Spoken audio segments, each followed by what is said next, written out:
Hey, everybody, welcome back to hour two, or the continuation of the Quantum Show. Let me get my stuff together.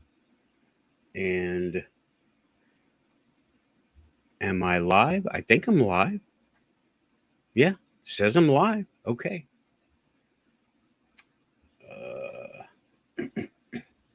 Okay, there we go. I can see I am live. Nobody showed up yet. That's okay. It is Happy New Year's, everybody. It is January 1st. Right here, it just turned midnight. Just now, when the show started, it is now in Tennessee, 2023. Happy New Year, everybody. Yay! I intend to make this totally quantum. I am on YouTube and, well, Facebook got the link too, so they know it's here. Everybody who wants to know it's here, I think they know it's here. Let me go ahead and just go through that. And Shadow can come on anytime. He has full admin privileges.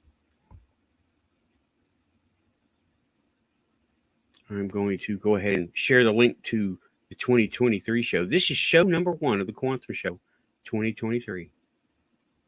And I think this is going to be a pretty good year. I really do. Because it's brand new. And I know the platitudes about Russians and stuff like that. But no, not platitudes.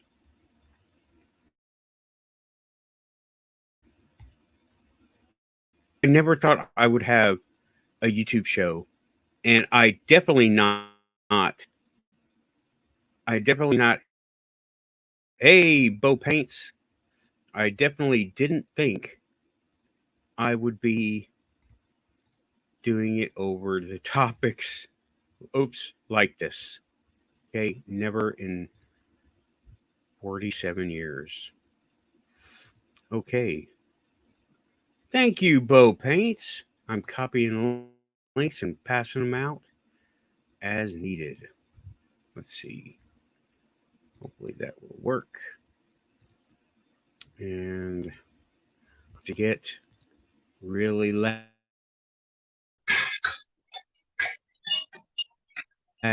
really good.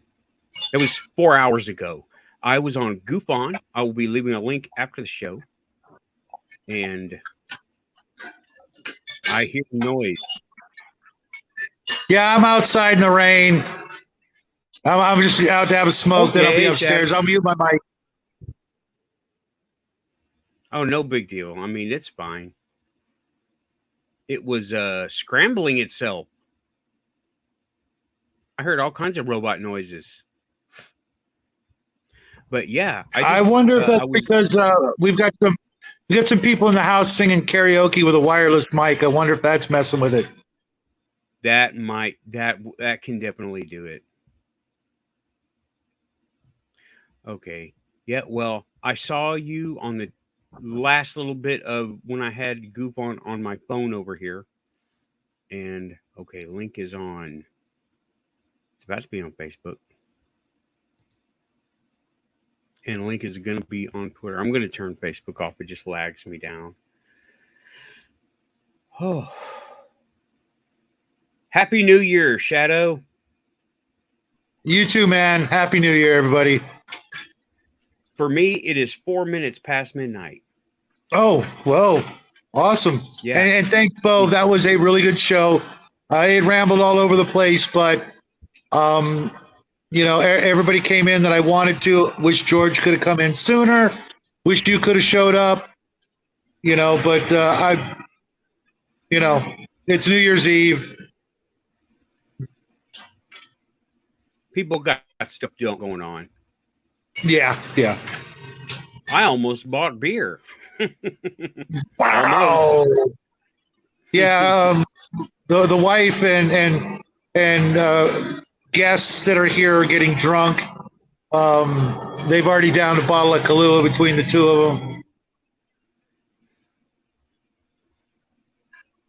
No, I am not doing anything for New Year's. I am running the Quantum Show. I was on Goof On.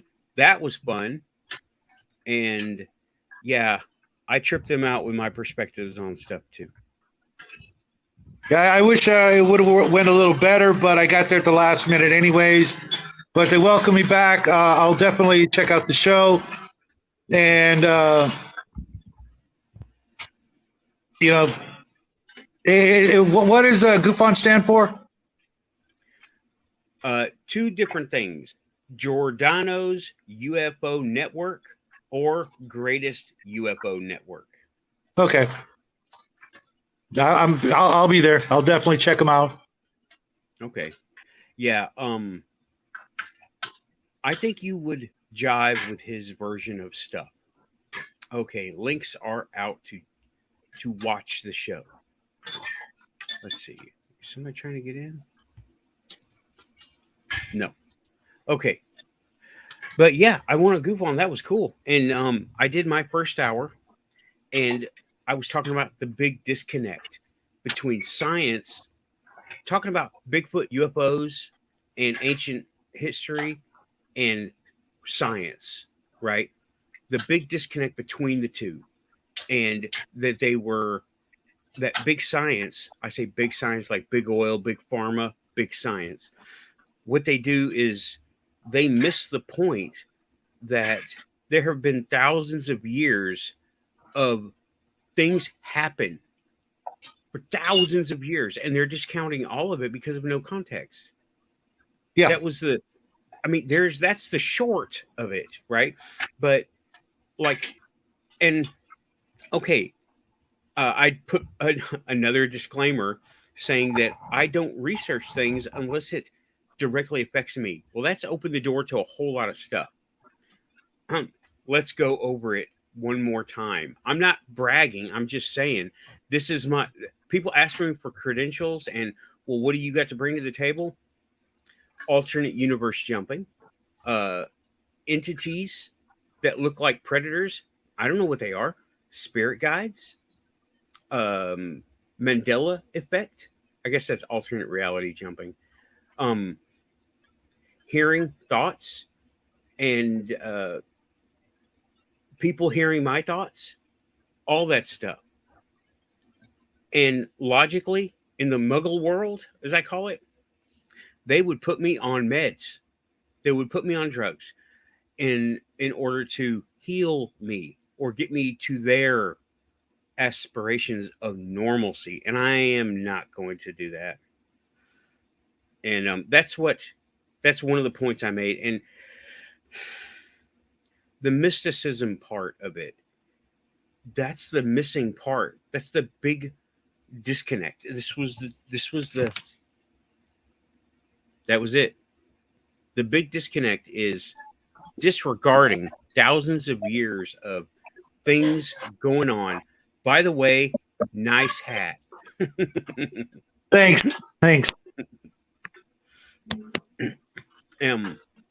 But yeah, I don't get it. I mean, hey Cal, Dorothy, Bo, everybody in the chat. Everybody's back. Well, they're coming back. Yeah, got to remember a lot of this stuff scares people, scares them to their core. And when you know that that's what's going on, it makes it easier to reassure them. And we've both had some pretty unusual, to say the least, experiences. And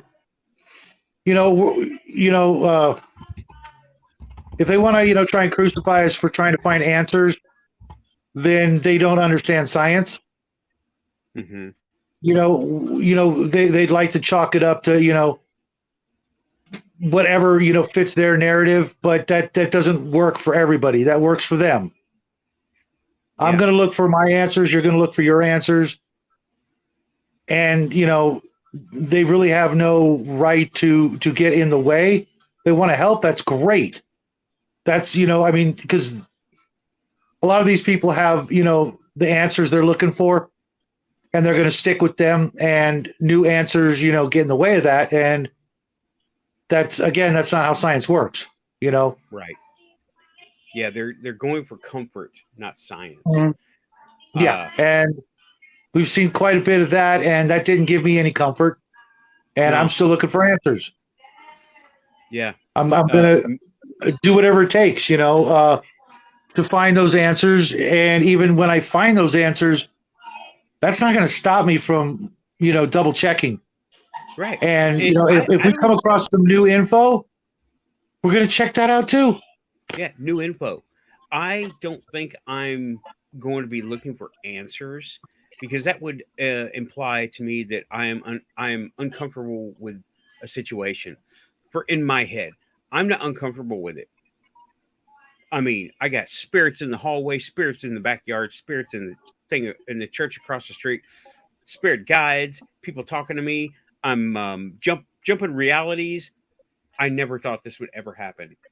I thought Joker's I to would the be left of you, and Joker's to the right of you, man. yeah, and I'm totally okay with it. I'm just like worried, bemused about, will my job ever see my YouTube channel? Probably not.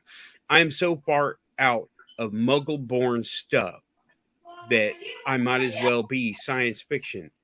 They put me right next to Star Trek, which would be awesome, but they would just not even consider me uh, as anything. And well, I've gotten that a bit from different places, even in the esoteric realms, because it doesn't fit with their own research. And it's just, ah, like, you've got new information here. I've got something to offer, and they just tune it out. That's half of ufology, too. And Yeah. uh, Dorothy, I didn't get my points across very well over at GoofOn. I said, uh, I meant debunkers would be the ones to discredit the information that was gotten in ufology. The debunkers of ufology. That's what I meant to say. Yeah.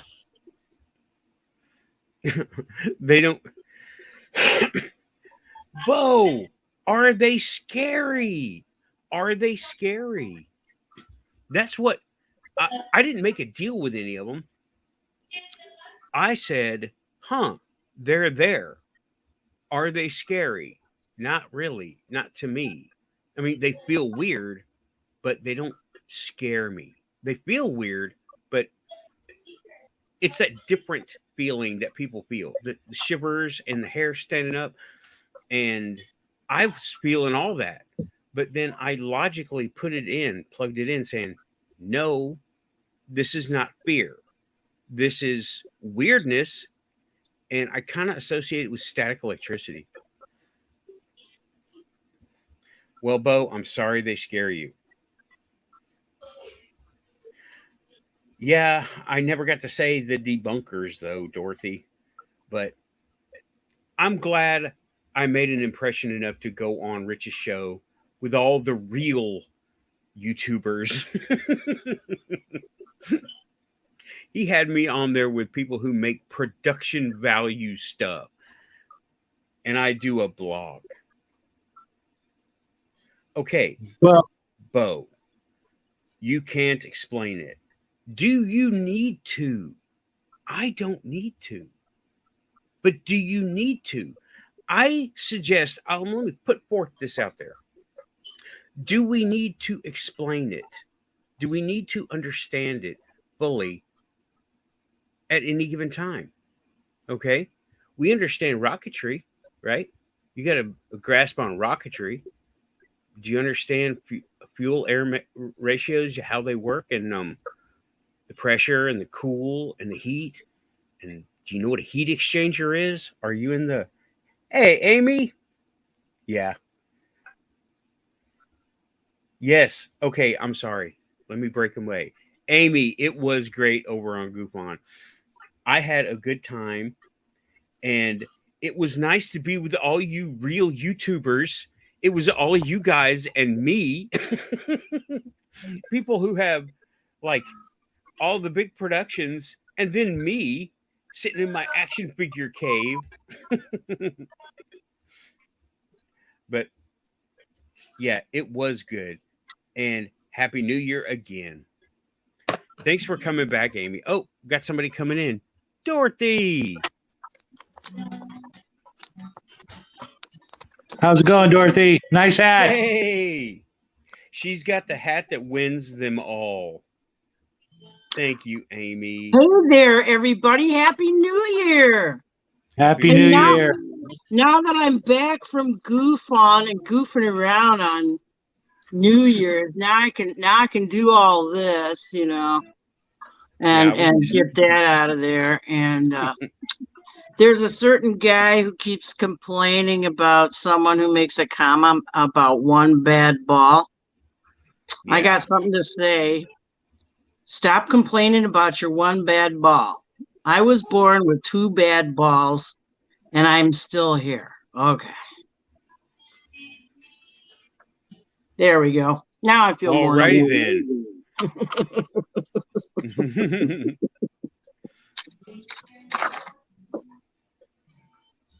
No, I was starting Okay. to go blind at birth. I was starting to go blind. One of my eyes wasn't functioning right, and I had to have eye surgery. Like I said, Oh. it's going to be called My Coincidental Life. It's weird. It's always weird. Everything's weird. It's just Everything's accepted. weird all the time. It's only the accepted Amy, hop weirdness up that's here. normal. Did you get your camera fixed yet, alien girl? Yeah, I don't think so. Oh, dang. I had so I much love that- fun over there the other day. Can't remember.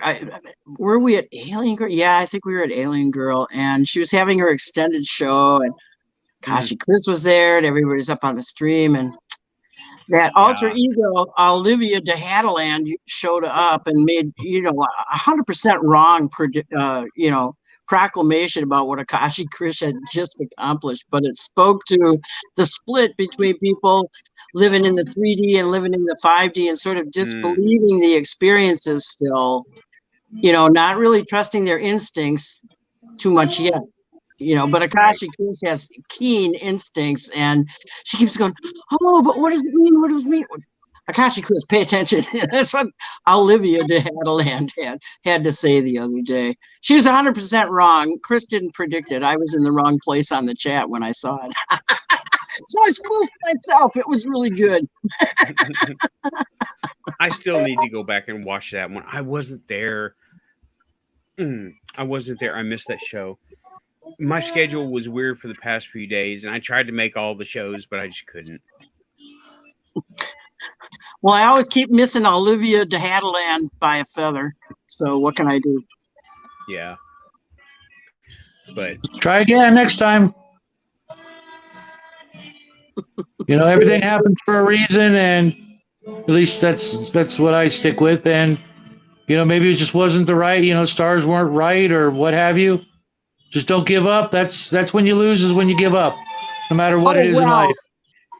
If learning is anything, it's learning to accept your mistakes and just keep moving, because a mistake only means where you are at the moment. It says nothing about what your capacity is and nothing about what you're going to learn the next minute you keep trying. Yeah. You know what I'm saying? The next minute could hold the best thing you ever thought of in your life. Think of it that way. And then you're going to have a good time. Hey, Bo, one of these days you'll have to, describe what you saw. Maybe that'll help, not just you, but us, because then we can help you and maybe, piece it together, from details. I've seen things that, like the specific shapes of some of the UFOs I've seen. I've never heard anybody ever see the exact shapes. Like they talk about the cigar shape and the disc and things like that. And sometimes, that helps because we can go, oh, well, that's been seen by a lot of people. If you say you saw a triangle, well, you can look at, these cases and these cases that involve triangles. Well, Indeed. one of the things I saw was literally a like brown monolithic rectangle, lengthwise up, like in 2001, standing up like this out there in the clouds, just a perfect rectangle, just hovering there, and I wasn't the only one who saw it, but it was kind of,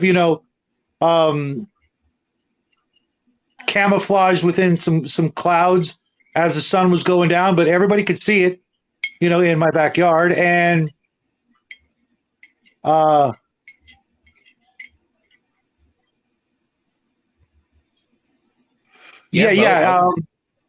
I would love to hear your account. Yeah, depending on the details,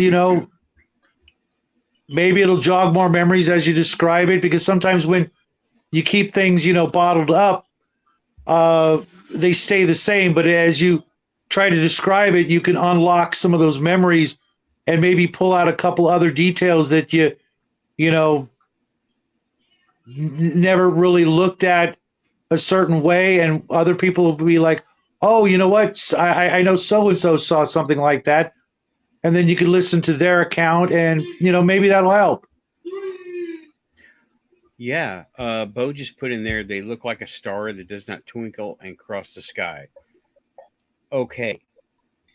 We can try to probably identify this thing. Stop hover and turn 90. That's different. Okay. Before you said, I was going to say it's a dot. We need more information. However, that's more information. Cross, stop, hover, turn 90 degrees. That's good information. I was with a group of shooters out. I was with a group of shooters out in the desert, and there was 12 of us out there, and we weren't drinking, not yet anyways. And that's very similar to what we saw, except that we were all standing there watching it, and, we would each take turns, describing what we were seeing, because it kept zigzagging. It would go left, and it would go right, and then it would go left, at breakneck speed, not, typical airplane type of speed where, it's obviously turning. This would be just boom, boom, boom, boom, left, right, up, down, that kind of thing. And, we were all watching it, and someone would say, it's going left. And we're like, yep, it's going left. It's going down. It's going up. Hey, Bo, have you ever... There's weird crap out there. Down? Yeah, have you ever written it down? I've seen the weird stuff, and I wanted to put this up. I don't know if everybody can see this. This is the UFO sightings desk reference by Linda and Cheryl Costa. And this is the first edition, and it goes from 2001 to 2015. I want to get the pink one, but I found out with the sighting I had in 1997, which was reported, that overall, between 2001 and 2015, there were 1,286 sightings of similar shaped craft to the ones I saw. And I want to put a shout out to Linda and Cheryl Costa, because they've now come out with state by state breakdowns of all the things that are in here. And so this is a really important reference for the shapes and where you were, and the time of year. They really break it down. This is a super reference for anyone seriously studying what's happened with UFOs. And if you want to hear my experience, go to Strange Recon from October 17th from my coincidental life, which happened to be, and it was a surprise to me that I was doing it. There you go. Oh, wow. Nathan's got the current one. Anyway, it was a surprise to me to go on to that show. But October 17th happened to be my mother's and my late husband's birthday. So this was, like divine connection putting me on that show to tell my experience pretty full out. A couple of the really salient experiences from my life there. Coincidental life, actually. Mm-hmm. Sorry, I had to grab them to show you. I didn't want the topic to pass. You'll have to I put didn't the hear link most of it. in my messenger for the pink book, as well as the brown books, and I can look in Okay. my area. But All Amazon. All Amazon. Cheryl Costa, just like it sounds. yeah, I'll Sneak- forget that before. What was that? Okay. I'm sorry. Let me go ahead and I'll get that Yeah, done. I'm really bad with remembering certain things sometimes. It really helps if you drop links in the chat. I know. No, because that way I won't forget about it, and I will look it up instantly when I see that in Messenger. The one of the books he recommended, he kept telling me about it. I'm like, okay, I'll get it. Then he put the link, and I bought it the next day. So Right on. As soon as I found that book in the first place, I had to get it, and I got a signed first edition copy off Amazon, and they're real easy to find, and they're in really good condition and stuff. And I bet even pink books are available, because some people pick Oh this yeah, they're subject brand new for a still. minute and then drop it, and then what good is the book to them then? You know what I'm saying? right. Yeah. I'm actually looking for. I've got a bunch of books on my. Okay, real quick, I'm looking for a book. I think it's a series of books, but they're tiny. I mean, they're like pocket Bible sized books, the hardbacks. I've been searching and searching and searching. They're from the 70s or the 80s. They're really small hardback books, really small print run. But like I said, they're maybe 4 inches wide by about 6 inches tall, but they're really tiny. Mm-hmm. And one of the stories in there was about Uri Geller and his UFO connection. You remember Uri Geller, right? Sure. The spoon bender. Yeah, right. And he in it, it was the only place I'd ever heard about him talking about his ET, sightings and experiences with ETs, and that he claimed that that's where his mental abilities came from, was through his interaction with them. And it had some other stories in it, but I've never been able to find these books before. I got them. I borrowed them from the library, and like a dummy, I returned them. And I've not been able to find them. And I'm looking all over on eBay and Amazon, but Amazon's real hard because you got to know a title. With eBay, I can just type in UFO books, and I went through all of them, and I found some stuff that's similar, but they're bigger. Mm-hmm. You But want it the helps ones that were really small that came out originally. I hear you. Well, because the only way I can identify them is by the size and the fact that they had blue covers, and it was almost like, I hate to say it, but like they were printed by like a small printing company, like like a church or a religious cult or some weird Could have oddball even print. been a local school that published them. A local college or some college in the area. But I know they were kind of old when I read them in the, I want to say, late 80s, early 90s. Mm-hmm. So I know I've got a certain, I've got a window to look, between like 1940s and 1990s. So that's a smaller window than the 1950s to present. Sure. It cuts off a bunch of years. And obviously they could have been reprinted, but they were so oddball that, I doubt that they've been reprinted.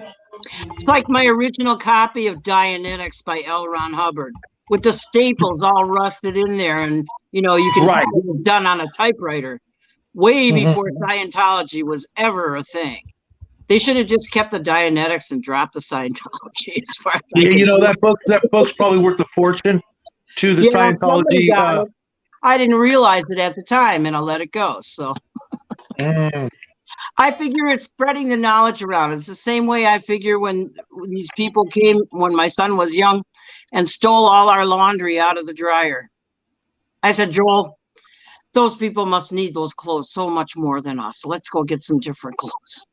You know, was always clothes and toy exchange anyway in our neighborhood, so it wasn't a big deal. Everybody had extra clothes all around. Yeah.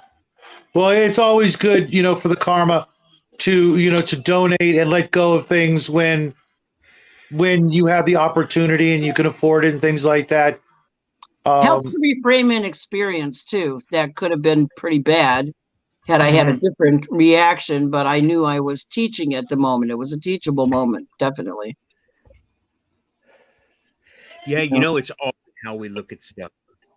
Truly. And it's all perspectives, and that's what we find in ufology, all these clashing perspectives that actually could be harmonizing with one another. And that's why I'm so happy I turned out doing music, because in music, everything works out all the time. Well, unless you're listening to Schoenberg or something like that. But,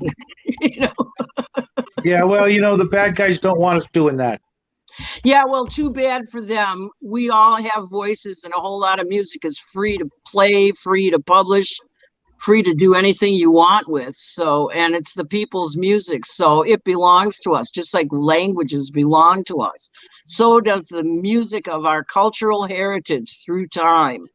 And barely anybody knows it anymore, except the students that we all taught, you see, because we always taught their folk music, whatever it was, what cultures our kids came from. For our students, we always taught them their own cultural music as part of our curriculum. We didn't like textbooks at all. They changed the music from the way that it traveled from the old country into the new country. We hated that, So we made up our own curriculum, which was always the same core principles, and based it around the actual music of the people from the locations that these kids were, like culturally related to. Probably had them in their celebrations at home and stuff. You know what I mean? So it was a real adventurous time when I was in teaching. We made a lot of progress. I was in a band for a while. You probably can guess with the hair what kind of band I was in. Hey, I love bands with long hair. Sadly, I went other directions. Yeah, I just screamed into a microphone. You can't really call it singing. Hey, all the old dead guys that I used to study all had long hair too. So don't worry about it. Yeah, some of my favorite people had long hair. So yeah, it's, I had long hair in kindergarten. My mom was a hippie, and it's just Oh, I know. And Rockstar, thank you. Yeah, he's one of my best friends in the world, and I was kind of bummed and shocked when I got there. It's like, where's Nathan, man? I'm going to be hanging out with all these these big time professional YouTubers, and then my technology was just wonky as hell, because we've got family doing karaoke downstairs and other people using every freaking every bit of the internet my house will provide right now. So I'm lucky that you guys aren't hearing nothing but echoes or karaoke. So, but thanks. Everybody there was incredibly welcoming, and that's what really matters in the world right now. Working together and taking the time to listen. So many people just wait for their turn to talk. When I do some of these shows, it's nice to be able to hook up with people who are willing to actually listen and maybe benefit from what you have to say, instead of just like, is it my turn yet? So thanks, guys. And I will be subbing as soon as possible. Can't do it right this moment, but I'll go over there, check you guys out, and see what pages we're the same on, if that makes any sense. Oh, it was great to meet you tonight. First time I've ever seen you, and Happy New Year. Thank you, thank you. My son and I, Shadow and Son, we do a role playing game channel where we talk about Dungeons and Dragons and goofy stuff like that all week long. We're painting miniatures and talking game theory and stuff like that. And here on Saturday night, I put all that behind me and hang out with Nathan and all the great guys that want to, learn about, some other stuff that's, honestly a lot more important and one of my earliest passions. I've always been a sci-fi guy, but ever since I saw that news report when Travis Walton was taken up, I mean, I was a kid and I saw it on the news. That was, because I had already read Chariots of the Gods. I was like 10 years old when that happened. Maybe a little bit younger, but I'd already read Chariots of the Gods and some of my dad's other books. And this was like on the news. This was like, real. They're talking about it on the news, back when the news was kind of the news. And, the news for was me, actually the news. Yeah, I remember. and, so for a little kid, that was incredibly impressionable. Hey, Storm and Shadow, nice to see you here. Here we go again. Absolutely, my brother. And, Hey, it gave a welcome lot to the of show. validity to my research and curiosity about all these questions that I didn't even know, as a 5-7 year old kid. But then I got a hold of Daniken's Chariots of the Gods, and I'm like, oh yeah, what about this? What about that? And that started it all. And when I couldn't find those answers, I found gaming, and that helped me work it out. My acceptance of there's a whole lot of stuff I'll never understand or never get a definitive answer, but it never stopped me. So tonight and every Saturday night when we do this, I get to hang out with people who are kind of on the same, not necessarily exact same journey, but at least walking on the same roads that I've walked on, or maybe they're walking behind me, maybe they're a little bit ahead of me, but I can see you guys, I can hear you, and like right now, I asked you about that book. One of these nights, someone's going to go, "Oh, I know exactly what book you're talking about," and then I'll find that book. Then I'll go get that book. Yeah, It's yeah. not the Fate magazine books, right? You know what I'm talking about? Fate magazine. Mhm. You don't know Fate magazine? Hold on. No, I said I do. It's been a while, but Okay. yeah, those are on my list. I'm a huge book collector because they don't want us collecting books, so I collect books, and I still have my dad's Chariots of the Gods book. It's over 50 years old. It's like a first printing. It's beat up, but I still have it. Oh, you know And what? I would like to revise what I said about Travis Walton. I said that he was busted as being a fake. I rescind that. Okay. I think what's going on is they're trying to. He's a redneck. Okay. He's a redneck, and he's trying to get money from it because that's what he knows, and that's cool. Yep. But he was secretly recorded talking about, should we tell him we faked it to do, and it was what they were doing. I get what they were doing. They're trying to bleed the story more. You don't need to make stuff up when you got that happening, right? They're trying to say that it was a winch that pulled him in the air from a tower, and it's stirring the pot. That's all it is. I believe it happened because gone a week. Oh my god. Yeah, nobody And- does that. We at that age with that with that little in your pockets, you know what I mean? I mean, mind you, if you had a few tools, a little bit of cash, etc., and you knew the country and there was water, etc., maybe you could Right. pull it off. But back then, why would you? Right. And you know what? The money would not be the kind of money that would be worth the ridicule and all the crap that happened to those people that would follow them around until they could disappear from that stigma that was hanging over their heads. It's just not worth it. It's even I if agree. Travis Walton was a complete fraud, I can Mhm. still go back and look at Betty and Barney Hill.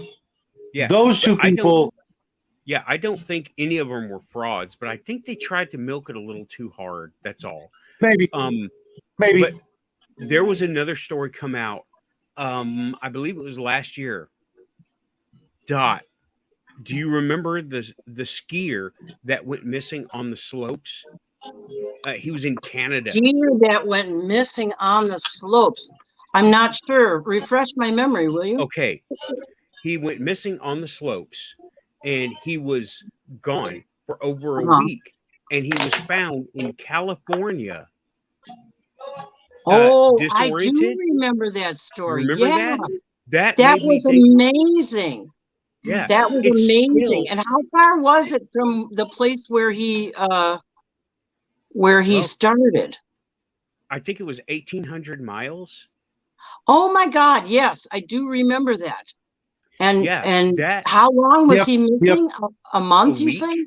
A week. A week? He was missing a week because, yeah, and he was found wearing what he was wearing, but he had a haircut. He had gotten a haircut, Uh-huh. and he was able to call his bank to get a new card sent to him, so he could buy food and stuff.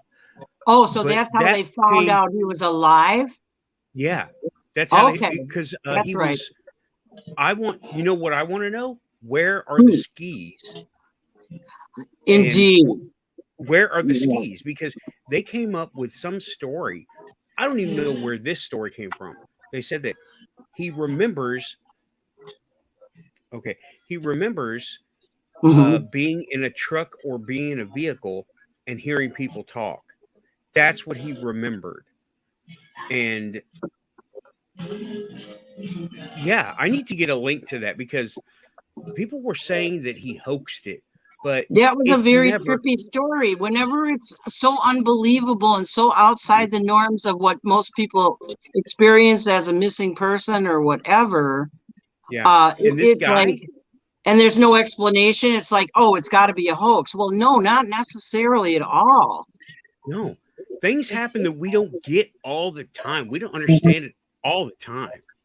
Sure, for sure. Yeah, and there's other possible answers, between what the government has been doing from time to time. It could be any number of things.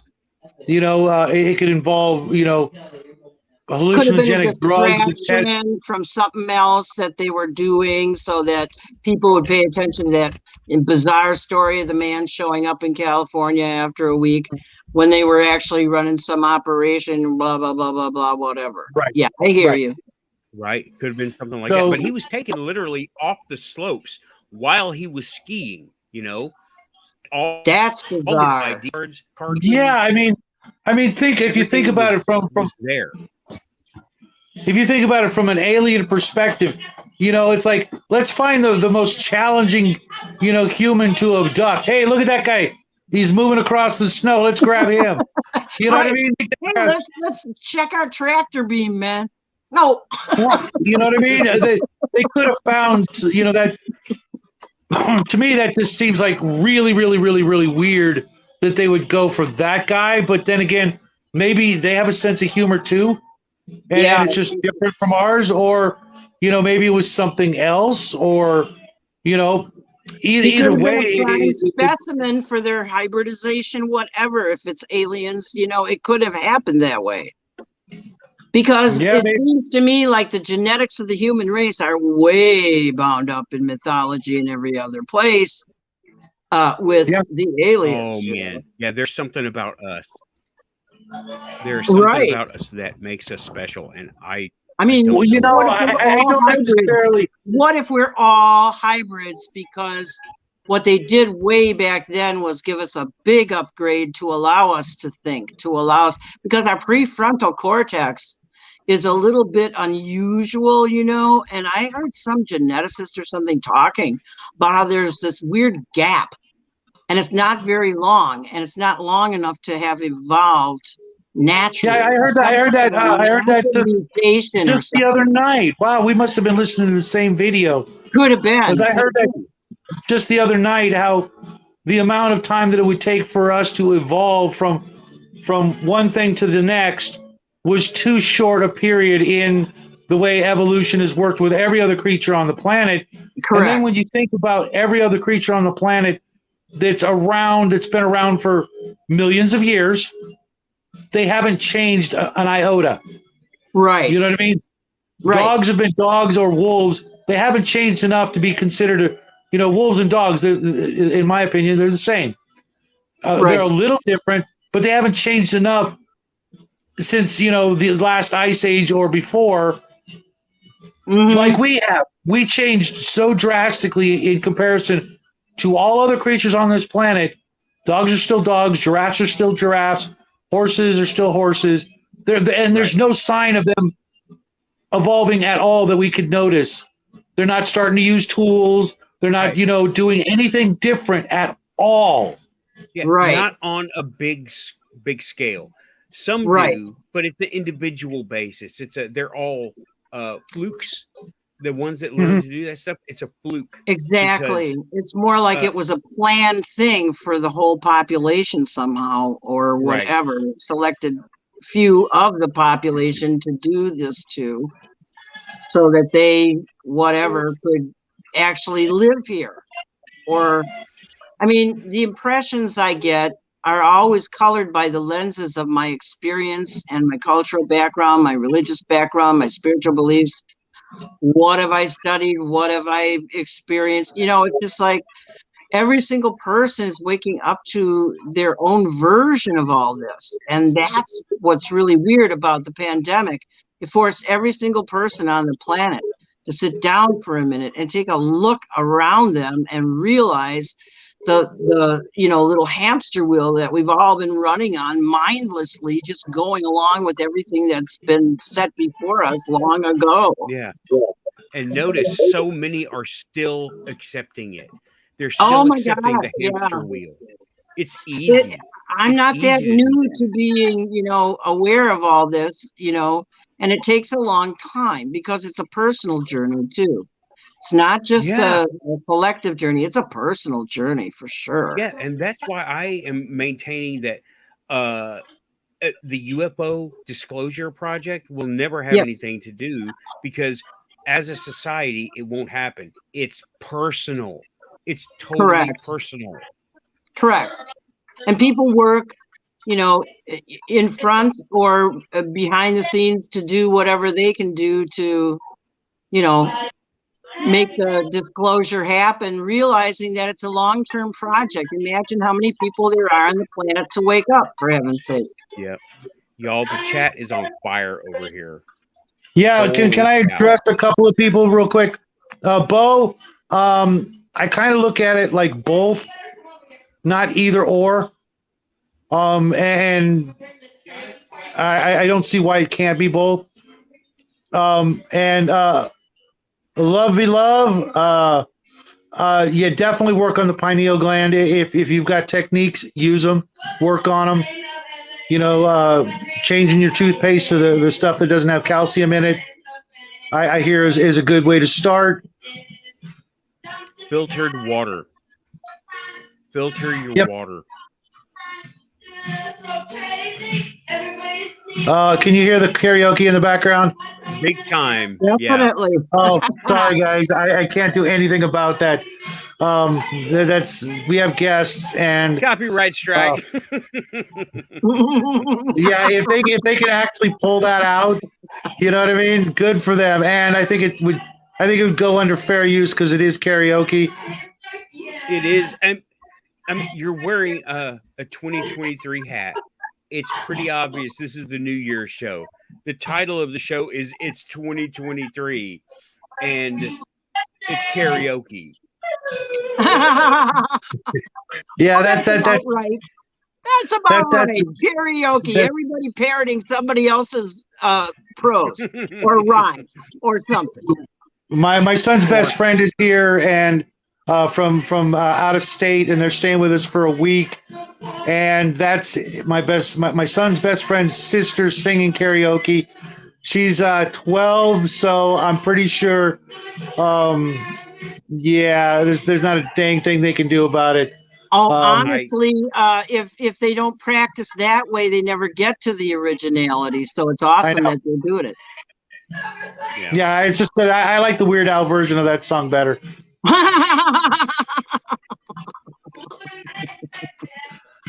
I'm stepping Angels, back out you of know the what? camera, but I'm here. You're talking about the water. I found this place here in Tennessee. I call it the Water Temple because it feels like a water temple. In New Market, Tennessee, I went there and I got a bunch of it. And it's mineral water, all that stuff that you said, living water, ionized, and the guy there was a guy in the 1890s. He was cured by it. Then it was a fatal condition of his kidneys were messed up. But something told him keep digging. It's in there, Water Temple. If you have a chance, or if you're even here, I don't even know. If you get a chance, go watch that show. It's just well, you know, even if you can't, get the most perfect water, for the situation. Well, no, give you guys an example. I used to drink a pitcher of coffee a day and 2-liter soda and all kinds of other stuff. I only drink water now, and it's made it's been one of the greatest health decisions I've ever made. Just not putting that junk in me. I'm only putting in water. It's clean. It's clear. Yeah, I know. I'm not telling anybody to, do what I did. I had to, because the coffee and the sodas were having a really visible negative effect. I gave it up. Yeah. Today marks the beginning of my 7th year of nothing but water. Just get more water into you, as much water as you can. You don't want to, start giving yourself heart trouble because you're drinking 8 gallons of water a day. I'm not recommending anything like that. But if you can, cut back a little, especially the sodas, I don't think there's anybody out there who can, say, that there's some sort of positive effect from drinking, red liquid or black liquid, or, that's entirely made out of chemicals, and trust me, it's hard, but I did it. And if I can do it, anybody can do it. Yeah, there's my son peeking in. Yeah, I gave up on dairy. I only have cheese and butter and cooking. Most of it's in cooking. But hey, it's Ann's son. Hello, Happy yes, New I am Year. here. I am temporarily here. Was that you singing earlier? The Serbian music? I don't know. Okay, I sung the Serbian song. Alex sung, I forgot I forgot who made it. And Bedelia did a bunch of other stuff. You're out of breath. Yes, from running away from them. There you have it, folks. It's a party at the Shadow and Sun household tonight. Yes. Take your brother with you. Chewie, come down here. That's our dog. Go. Chewie. Yeah. My 4-legged familiar wants to hang out with me, and that was my son, folks. He's a great kid. He asked Nathan. He shows up on the show, not just to goof off like just now, but he'll actually do his part to contribute to the conversation. He and I have had some strange experiences. Let's just put it that way. And this show was actually very helpful for him. Thanks again, Nathan. He's doing a lot better, with, not being, weirded out by the things he's seen. And, that was a big help. Did y'all see my little short on shielding? Yes, I did. Okay. Now, I wanted to ask you about that. Yeah. I was under the impression that, at least for me, that I don't want to be shielded, that I want to open myself up more and more to literally everything, not creepy, dark side stuff, but, just seeing stuff, hearing stuff. Okay. I did basic shielding for personal comfort is what I did. People who don't know about any of this stuff. Well, it was for the muggles. Okay. Okay. What you're talking about is seeing, but being able to pick and choose what you want to come in, right?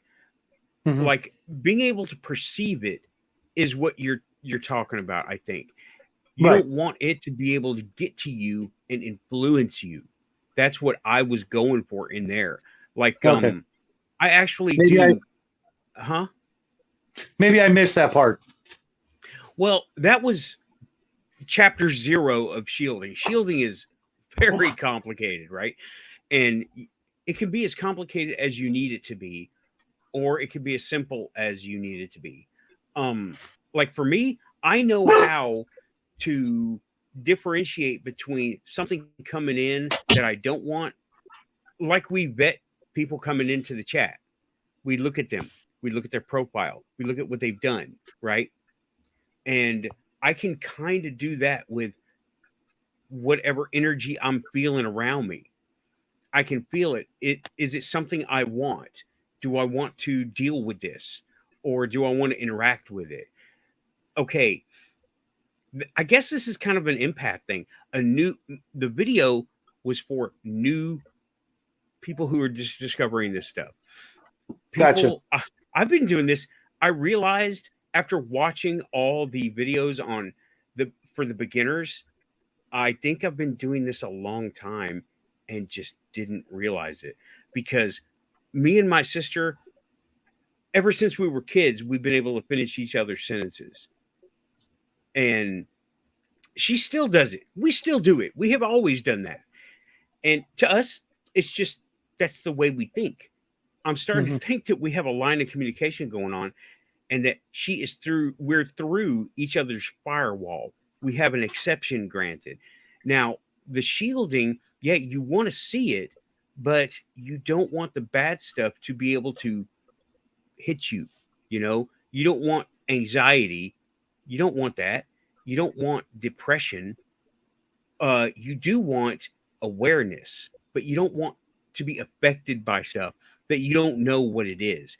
Like if a baddie is around you, you don't want that baddie leeching on you if it's an energy sucker, and you don't want it injecting anything into you if it's poisonous, so to speak. You know, you want to be you want to be aware of it, but you want to be able to discern.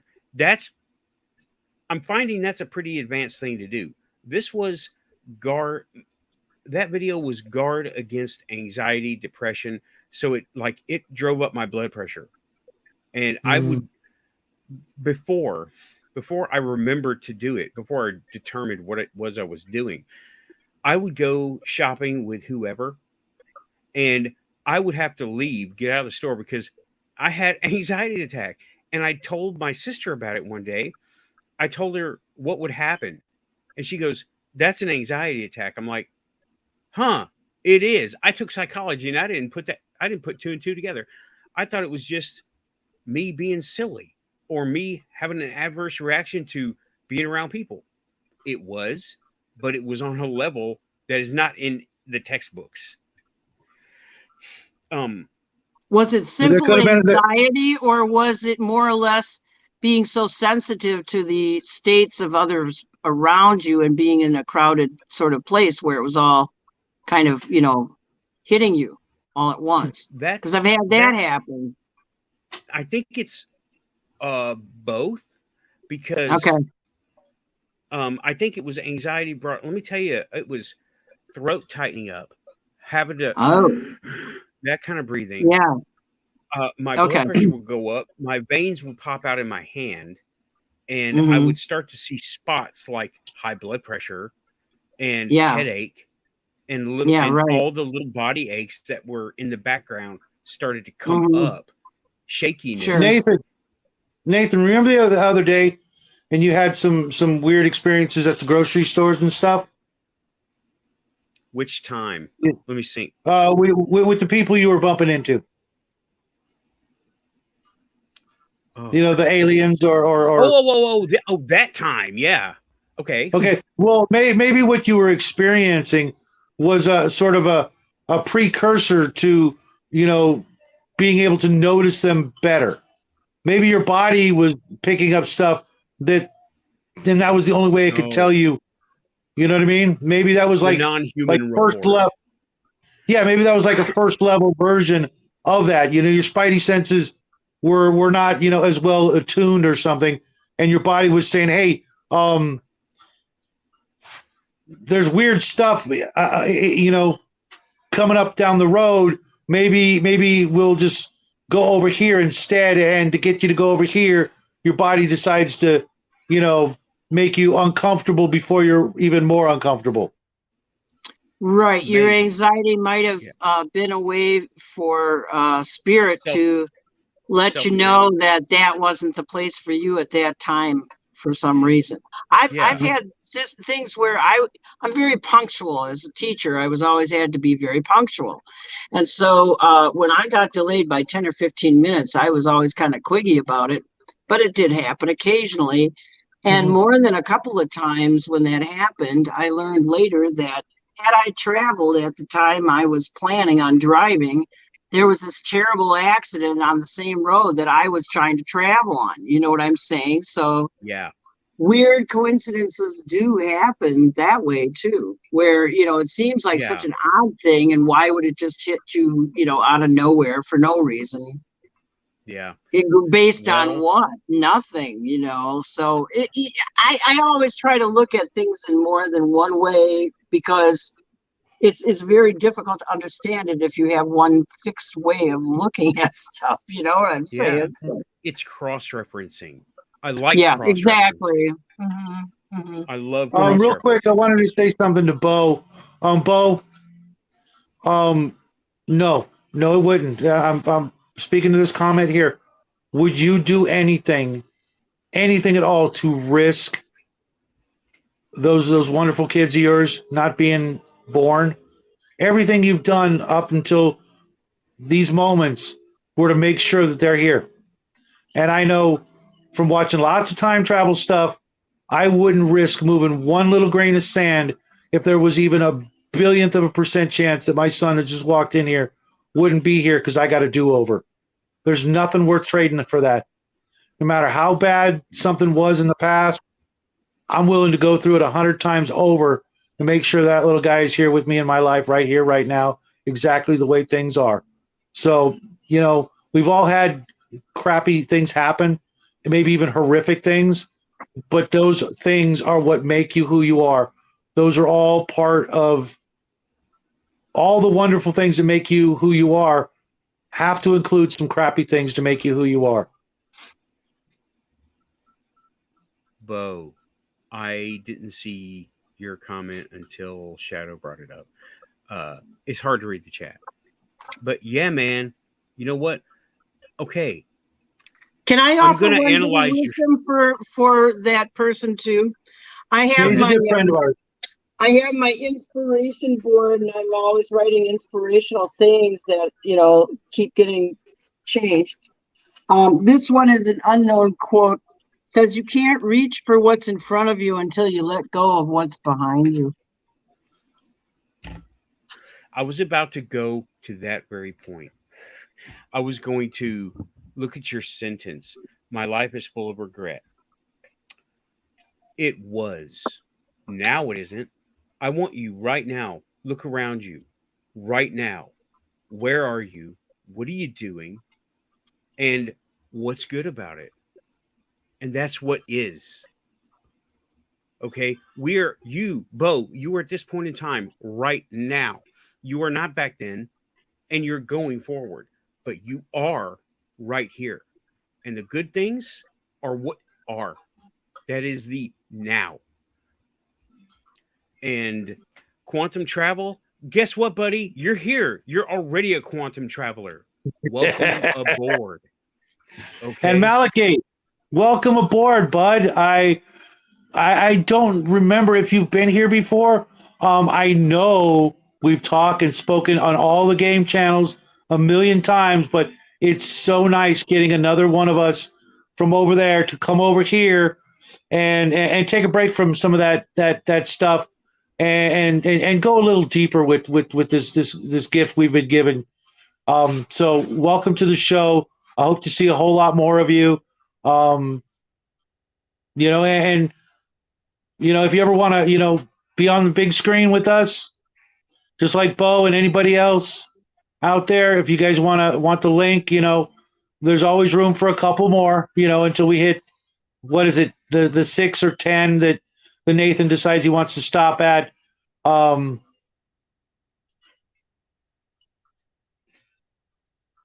Everything in this life is good, Nathan.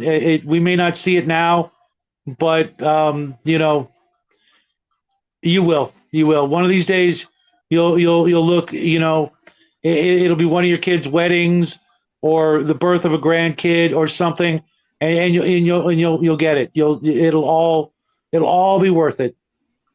Yeah, I didn't mean to sound like I was talking down or anything, but not at all. Just a different way of putting it. But I've seen his kids, and I only got one. And I would have loved to have had more, but the cards gave me one, and I wouldn't do anything to risk it, and I would lay down my life for him in a heartbeat without even thinking. I know you do the same because I know what you do for a living, and so just think, you got those wonderful kids because of all that crap. Well, you're going to go through some more crap in between now and grandkids, and you'll look back and you go, it was all worth it. You do it 100 times over, just to trust me, man. Trust me. Kids are Here's everything. something that always got me through. 24 hours from now, this is all going to feel very, very different. We go through so many emotional states within the span of one day. If we ever really paid attention to how many different ways we felt, we would never sit there and, stay in one place like that. You have to concentrate a lot to keep yourself feeling bad, because we're always distracted from that so that we're, able to function. So do look at what's, bothered you in the past and let it go, bless it and let it go, because it brought you to here now. That's the most important part. You're here now. Well, he's missing the most important part. Since you guys are too humble and kind to say it, it's also brought him here so he can meet me and Nathan and you. Well, and yes, awesome. Yes, those connections are being made, and I have to say they've been striking for me in the last year.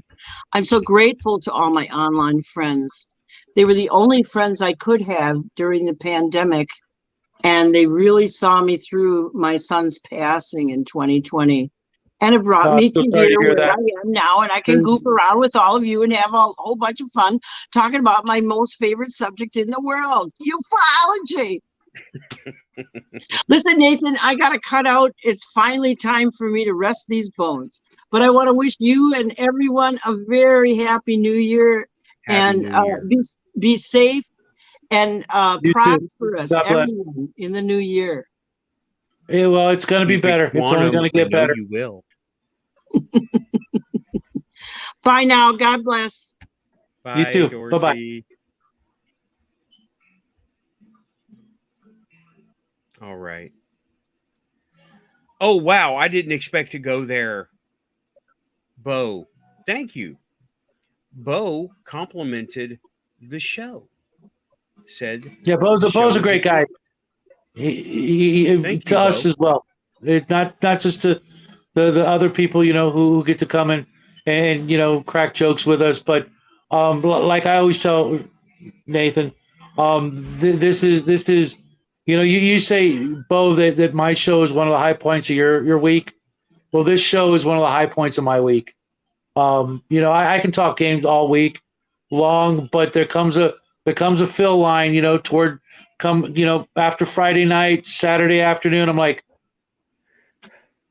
can I talk about something else besides clickety clack math rocks and game stuff? I love that stuff, but this is where I get to let all that go for a little bit and talk about one of the other things, because most of the other people I talk with, they don't want to talk about this stuff, But here, we get to talk about it. And I was studying this stuff before I even knew, about RPGs and math rocks and elves and dwarves and all that goofy stuff. I was checking this stuff out and wondering, what else is out there. And so this is, you know, not only is it one of the best parts of my week, outside of family, because that wouldn't be fair. But I get a double shot of Bo. Malachi's here. Cal comes in. James L comes in. Max Liao comes in. You'd be surprised how many of us out there, are actually a little deeper, than just the latest shiny new game to come down, the pike. Some of us actually, enjoy this stuff, and here we all are starting the new year,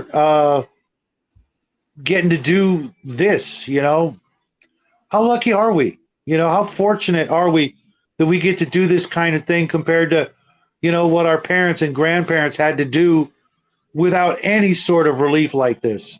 The best they had was, turning on the TV or, going to a ball game. I'd trade this for 100 ball games, Yeah. Well, I'd say the quantum, as little as we skim it, is pretty damn deep. Love be love.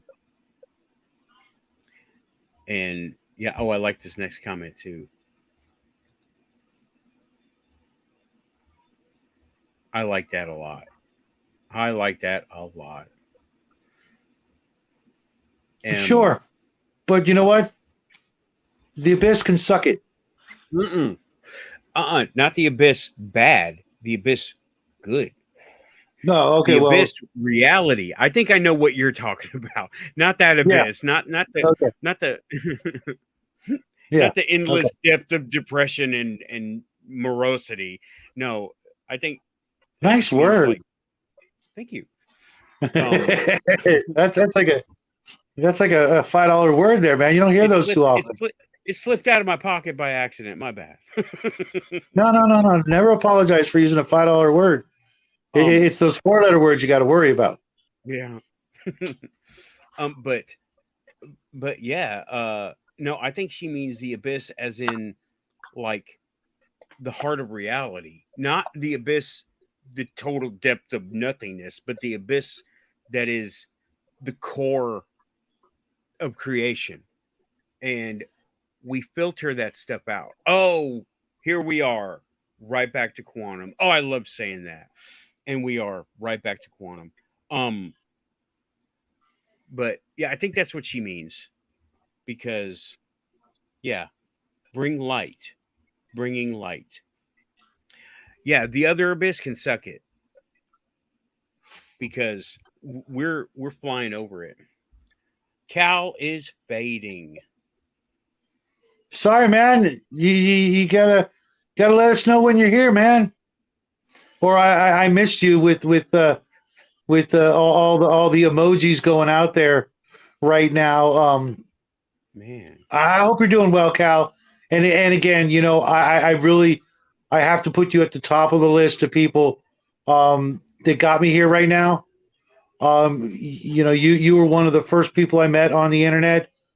You saw my show, you liked it, and you helped me meet all these other great people, dude. One of these days, I'm gonna have to find a really good way to pay you back. I really owe you for so much. I would have never met Nathan and so many other people that I know everything happens for a reason, but man, you've got a special something going on with you, man. So thank you. Have a wonderful new year, and if you do sleep, just know that we'll be here when you wake up. Yep. Happy New Year. Well, not on this channel, on this show right here and now, but you know where to find us, and Yeah.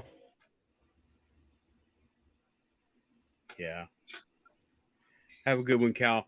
You're fading. Go crash, bro. It's good. It's all good. Keep it quantum. Happy New Year. 5 minutes, Stop 2 it. minutes. Oh boy.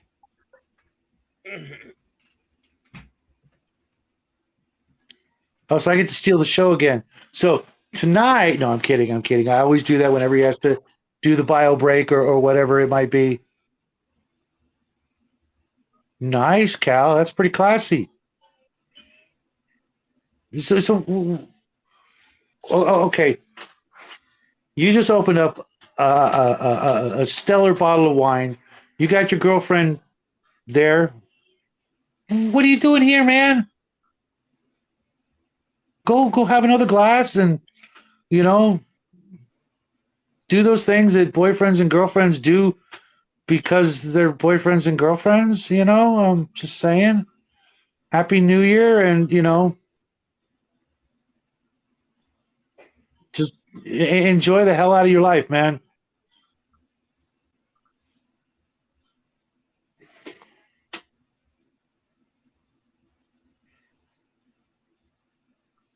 Yes, always keep it quantum.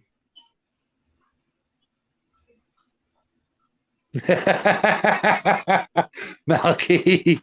No, I don't know about that, but maybe.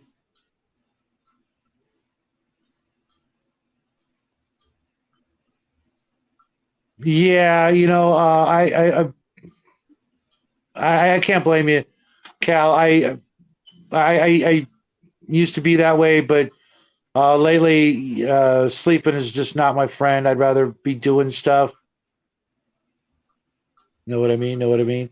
Yeah, I know, Malky. And Maria, welcome to the show. Nathan has been co-opted by me. I've taken over his show and I banished him to the cornfield.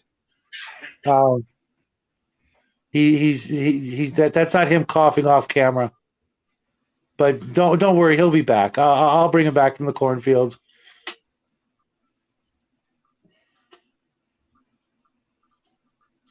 You're about to walk alone to the fridge, crack an icy cold Sierra Nevada hazy little thing IPA, do a little pour, and come back to this. Okay, you can do that. I'll let you.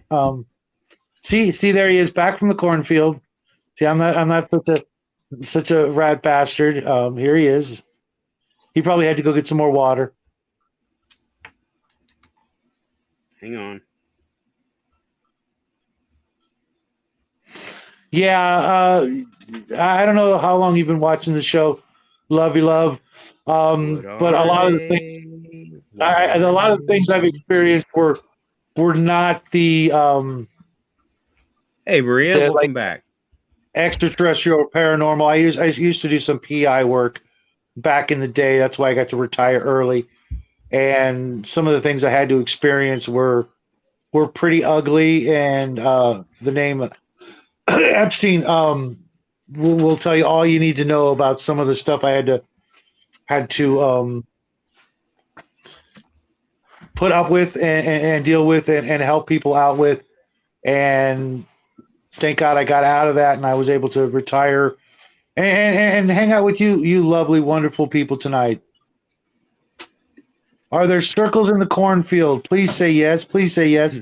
Of course there are. Of course there are. I need to get permission to play that song here. It's a song, the Crop Circle song. I love that song.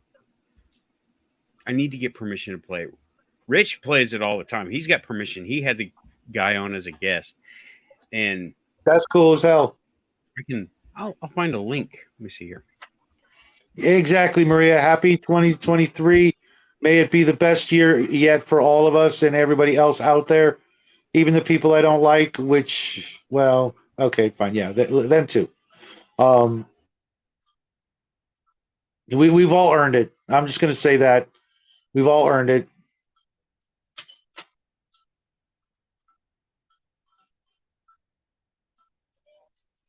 A link. Yeah, what do you mean you got personal permission? The is like, is it that easy?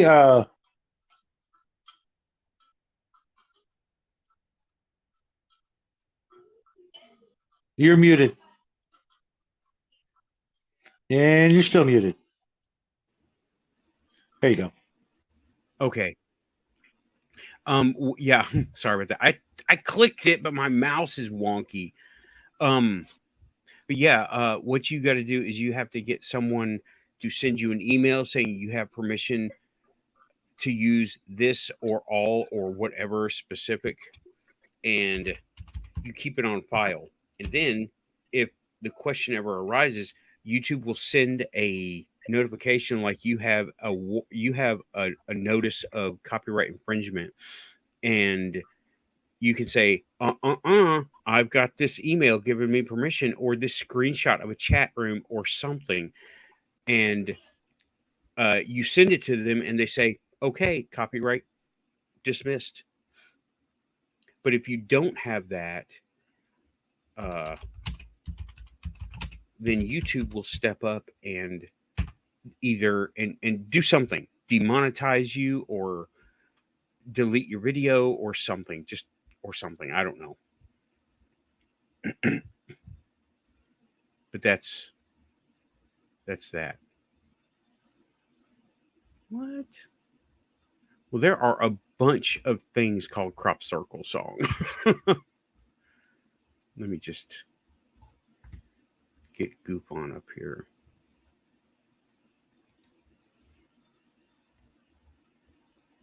Is no one talking? Oh, I'm the only one here. Okay. Well, he's here, but he's just muted and stuff. Okay, anyway. All right.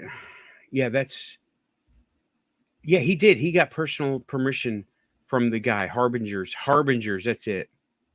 That's what he did with the guy. Let me see here. Where are... I can't remember the guy's name. Apparently there's a bunch of people with Crop Circle in their title. Can I not search within his channel? Nope. Come on, YouTube. Do better. I'm actually looking for a link right now. Boy. Okay. Something Williams, maybe? Okay, well, I will get the link at some point in time. Let me just say that. Okay, I'm here now. I'm back on regular screen. Greg Brown. Thank you, Samantha. Where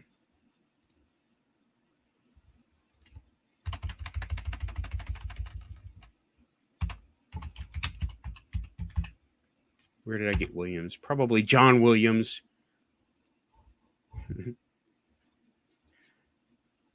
Okay, yeah, I found it.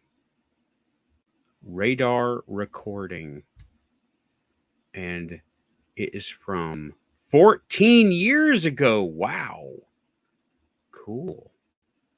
Greg Brown Crop Circle song. It is not open source. I have to get permission to play this. Else YouTube would... I don't know what they would do with me because I'm not monetized. Samantha, you nailed it. You're awesome. Thank you. I need to take show notes. It's been deep diving this. It's been cooking in here. And I love it. The energy is really high. You know what? I'm going to say it. It sounds cheesy and corny because everybody else is saying stuff like it, but we're starting off high energy, and that's good. Hopefully we don't burn out halfway, but yeah, we're starting the year high energy. I started with my first hour and I got spun up, y'all. Okay. And then I went over to Goof On and I got spun up over there too and came over here. Oh man. And it blossomed. I like it. I really like it. Let me see here. I'm looking for... Yeah, Greg Brown. I wasn't looking at the chat. I was trying to do it the hard way. I knew you would know it. fellow Goofonian.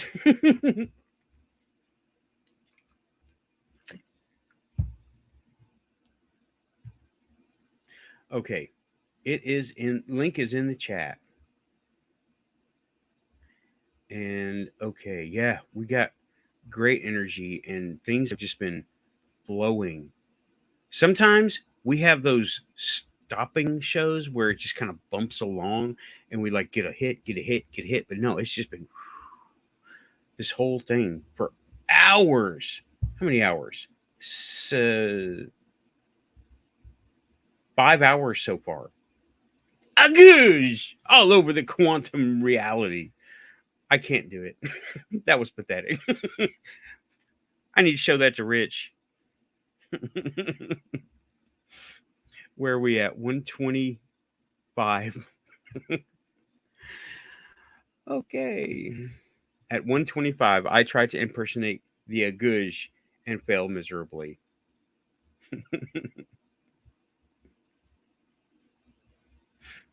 But that, Sorry, folks. I had to do a little stuff. yeah, hey, too easy. I had to do stuff too. And you're right about the energy, man. That's what I've been talking about all night. Is putting that positive, high energy out there until people can't take it no more. You know, they're gonna see nothing but positivity. And coming from me, coming from him. Malachi's taking off. Have a good one, Malaki. What am I? What? Is it supposed? Shadow is a former Allman Brother. Yeah, I actually do listen to them every once in a while. Not my favorite band, but you know, I have been going through a bit of a '70s kick lately. You know, I don't know. Maybe it's because I look in the mirror and I'm like, yeah, I want to listen to the Allman Brothers. No. Don't get me wrong. I most of my favorite stuff comes from the '80s, but growing up as a kid in the car, listening to AM radio with the folks, you know. No, I did not go sing a song. I had to take a bio break, and I rolled my own cigarettes, and I need both hands for that. I'm not gonna lie, I grabbed a couple of chips. So, but yeah, yeah, we're doing this. Tonight has been crazy. I mean, I went on with. I'll say it again. I went on with all the real podcasters, the people who do production stuff. Amy just got a whole new studio rig. I mean, computer mic. Her mic sounded off the chart awesome tonight. New camera. I think she's still figuring out settings and stuff because she went from using a phone only to using an iMac Ultimate Universe computer to her. You know what? I'm not an Apple fan. The show is missing one thing. The show is missing one thing. I want James. On the nose, my friend. On the freaking nose. I want James. Yeah, I saw him earlier tonight. I wish him a happy new year. If you're out there lurking there, James, you know, we miss you. We love you, man. Anytime you want to come on, you know, if I have to, because there's too many people in the chat or on the screen, I will pop out just so you can come in and brighten everybody's day, because he is literally the funniest guy I have ever met in my whole freaking life. I can talk to that guy all day long, and sometimes we do. But he's you know, sometimes he's got, you know, stuff he's got to do, and sometimes he's just not, you know, feeling it. So let's all say a you know, silent prayer for him that he, you know, will come and grace us with his presence. The lights will come down from the sky, and James will be here. Manna will fall from heaven, bearing James. Yep. But yeah, I hope everything is okay with him right now. I know he's got some physical stuff, But yeah, James, come on in anytime. Message me on my channel. Get in touch, bro. It's cool. You already know I'm Yeah. not gonna be mean to you. The worst we'll do is give you a big freaking internet hug, Yeah. But he is in Australia, and everything's upside down over there. So who knows? Maybe he's, chasing koalas out of his yard or something. Who my kid, those things don't move. Those things are so high 24/7. All they do is just sit there and eat. Maybe it's a Yeah. kangaroo or a wallaby, whatever the hell a wallaby is. I don't know. Wallaby. But yeah, I would really like to have James back because he brought something to the show that it was good. It was a quality of light that wasn't here before. And him personally, aside from that, he was bringing in his own inquisitiveness and his own experiences and his silver cord experience. Oh, hell yeah. Hell yeah. Yep. Oh, I did have something happen. I don't know if I talked about it. I don't think I talked about it. It happened early this week. The note on the computer, did I say that one already? Oh, yeah. Just solve the mystery? No. Oh, No, okay. it's still no. I swear it was still. I have no idea what happened. They are going with I didn't see the note or I blew it off. But I don't do that. If there's work, if there's tasks to be done, I do them. I mean, come on, I don't work at Walmart. That's what they do at Walmart. I don't work at Walmart. I work at one of the most prestigious freaking places in Tennessee, really. I think. Well, I had a really, really good one this week. Monday night, as a matter of fact, we celebrated our 500 sub spectacular with a huge giveaway of merchandise. And the one of the co-owners of the company that was helping sponsor us was on the show, and we were giving away some stuff, and they added some stuff to the pile. But before they did that, our good friend Omen, he had to leave, and he didn't win anything all night. And I was giving away a bunch of stuff, and everybody, won something. Just about everybody who was on the show won something, and he was hoping to win a certain thing, and he had to leave because of work and stuff. And I went down to, after he left, I was like, okay, I'm gonna go have a cigarette real quick. My son was handling the people, talking to them. I went outside and had a cigarette. And I'm thinking, man, I'm gonna contact my friend George at the company, Emperor's Choice, and I'm gonna say, hey, let's send Omen something. I'll pay for it. I know exactly what he'd like.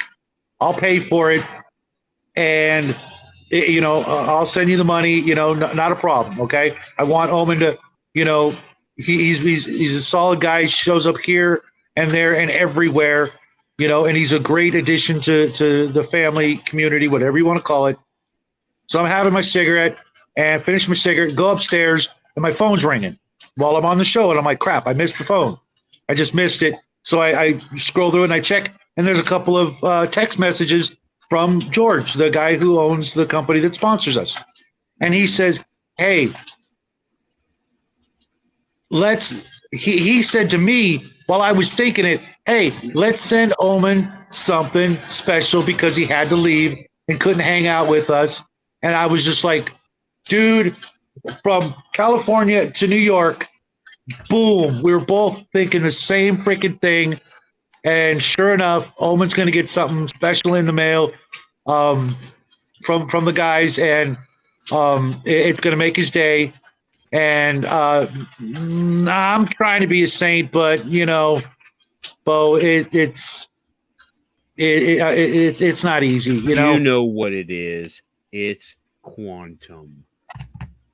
Yep. That's exactly what it is. That screams it right there. I mean, no, is it scientific? Not really, not in any measurable way, but it happened.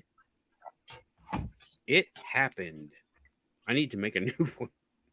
And Bo, to be honest, I feel myself like like Jakar from Babylon 5 when he said, in his life, he'd been more warrior than priest, and now it's time to be more priest than warrior. And maybe that's where I'm at. I feel that kind of sums it up. If you want to go, Babylon 5, because I do, because it's, one of the greatest shows ever. Fight me, bro. And I've been a lot of things in my life, and not always, a good guy. But now it's time to give back for all the blessings I've been bestowed with, and it's really the best part of my life right now. Every day it just gets better, And if Murphy's gonna, dump some horrible tragedy on me, I'll face it when it comes. But right now, getting to meet all you great guys out there and hang out with you and game and chat and connect like we do, it's really, just getting better every day.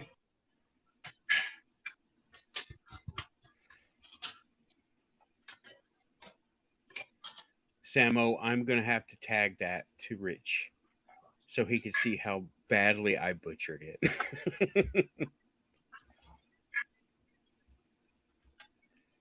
Yeah, man. You know what? I think something I've noticed, all the podcasters are really starting to get a lot going on. I mean, just more shows, more topics. I'm not saying we're relevant, because we don't need relevance in the public circle. We are our own thing. But it's I never thought I'd have a show ever. Never. Look at my YouTube channel from before this, right? It was all toys and tech vids and just me. I tried to be a blogger at conventions. I failed miserably. My jokes weren't funny. People didn't like me sneaking up behind them, that's for sure. I guess I don't have that vibe. The 4'2" person vibe that, no, I avoided, not quite punches, but I avoided bad situations trying to blog at conventions, and it was not good. But now, and thanks to your encouragement, Shadow, I am doing this, and I'm going on with it. Hell, I'm thinking about doing cups. Maybe that's just a gift I have. Seeing the best in people and their potential, and I could have kept on doing it on my show, but it just didn't feel right, and this does. Yeah, and I'm so glad you ran with this. And I'm shocked it has not crashed and burned yet, and it never will. To my it never will. That it's not crashed and burned yet, and it's still happening. Yeah, Samantha's saying I'm finding my way. Mm-hmm. Thank you, Rockstar. I just speak from the heart. It's really that simple. And you know what? It's so much easier. Compared to so many other things out there I could be doing or have done. This just feels more right than I can put into words, and so I'm going to roll with it. And like I said, Nathan, you'll be doing this till you're old and gray. Yeah, I will. And I can say I knew him way back when, if I'm still kicking. Back in 2023. 2020, before man. the Karn invaded.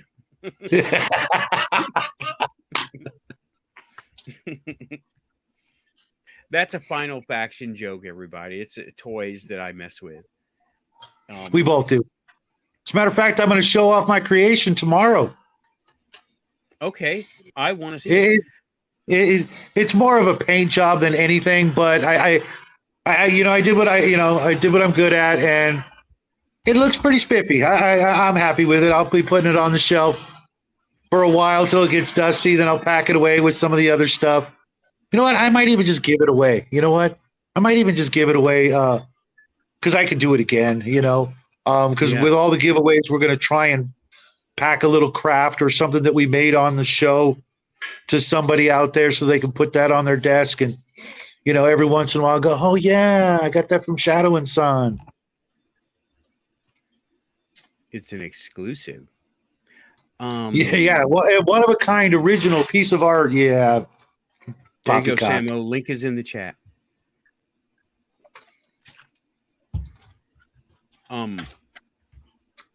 But yeah, this has just been like the craziest thing. And I never thought it would be over the paranormal. I mean, I've always liked it, but I never knew anything about it. And then it came to me.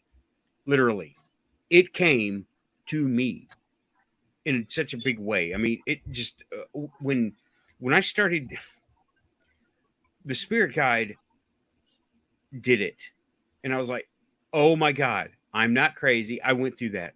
I went through my whole self-analysis, and it was like, I can't be crazy. I'm not going to be crazy. If this is crazy, fine, I'm it. But I'm going to run with it, and I'm taking it. Sorry, all the way. guys. Fireworks. Oh, it's okay. And yeah, how do you know I haven't already? Maybe I did. Maybe I put some mojo into it. Each and every one of them, made them with love and goodness and kindness and all of that. And if not, I will.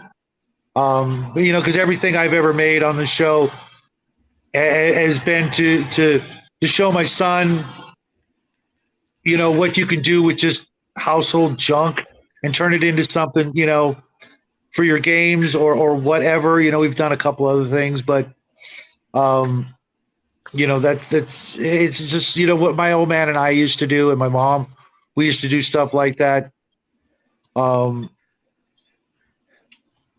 You know, and it's just fun. It's just a good old fashioned wholesome, you know, activity that so many people don't do anymore. I'm literally surrounded people doing this all freaking day. And, you know, I get it, but at the same time, you know, pretty soon that's all anybody's going to do from cradle to grave. And I don't want to be part of that.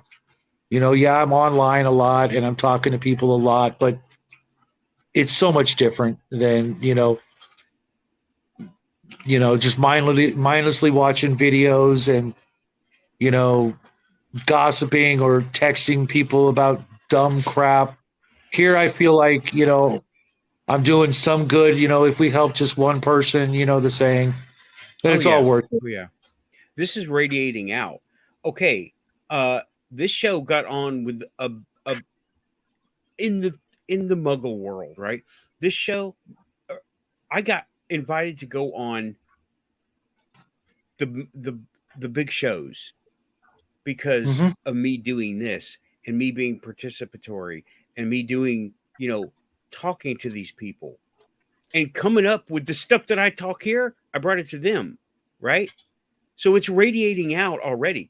You radiated out. You came to GoofOn for the first time tonight, and it was a big show. The New Year's show. It wasn't like a normal call-in show. You know, and they didn't know me from Adam, and they you know, they heard a little bit of what I said, and they said, "Come on back." You know, I will. And Samo Rockstar, thank you so much. Every little sub helps.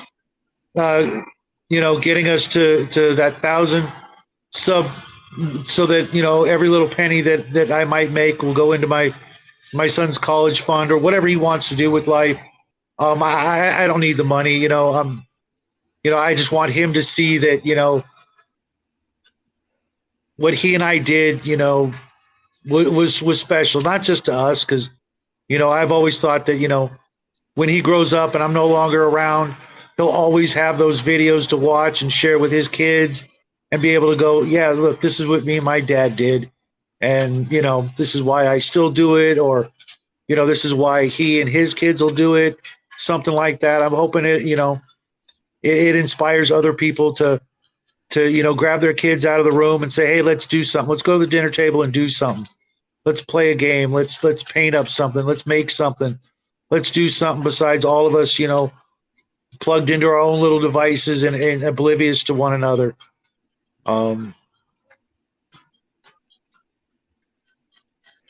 Yeah. Well, you've done good.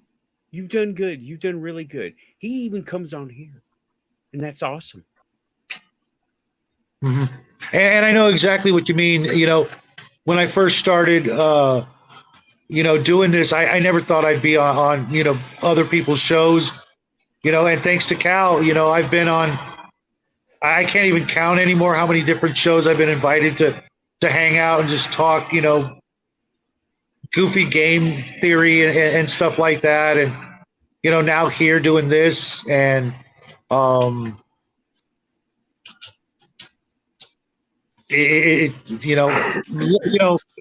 I told Bo, everybody should have a channel, each and every one of us has something special, some spark in us that, we can all appreciate. And, instead of watching, some of the bigger people out there, just regurgitating the news story of the day or the week or, current trends and blah, blah, blah, blah, blah, yakily schmackly.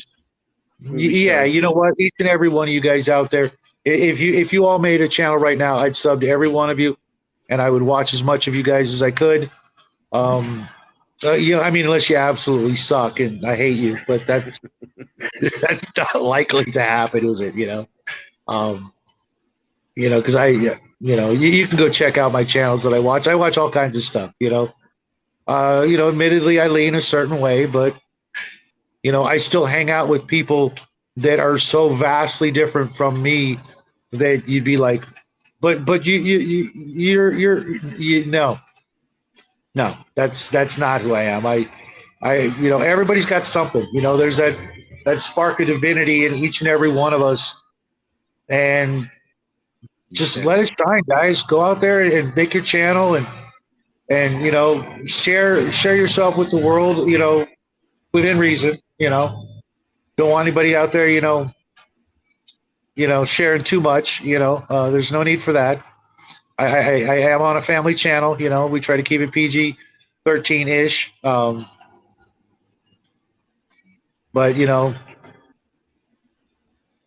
like I said, it's going to be a great year, and I hope those of you that will go out there and make your channel. Just know it takes a while. It takes a little while, but you know what?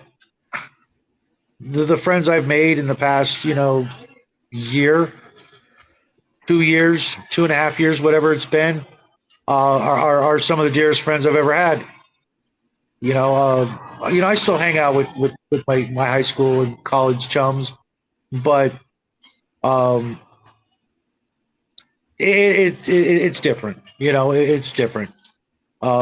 That's one of the good things about the internet is we can sort of pick and choose, who we want to hang out with. People that are on the same wavelength. A lot of the guys I've been hanging out with since college, I hate some of those guys. No, I'm kidding. But they bug the crap out of me, We've been through thick and thin, but over the years we've changed, and we put a lot of value on the times we've been together, but some of them I don't get to talk to but once or twice a year. And they could come online and do the same thing and join us, but only a couple of them do. Most of them, it's Merry Christmas, Happy Birthday, Happy New Year, see you next year kind of thing, and they'll always be my friends, but people here right now, guys like us, gals like us. Well, I'm not a gal, but you know what I mean. We make it part of our regular schedule to be here, to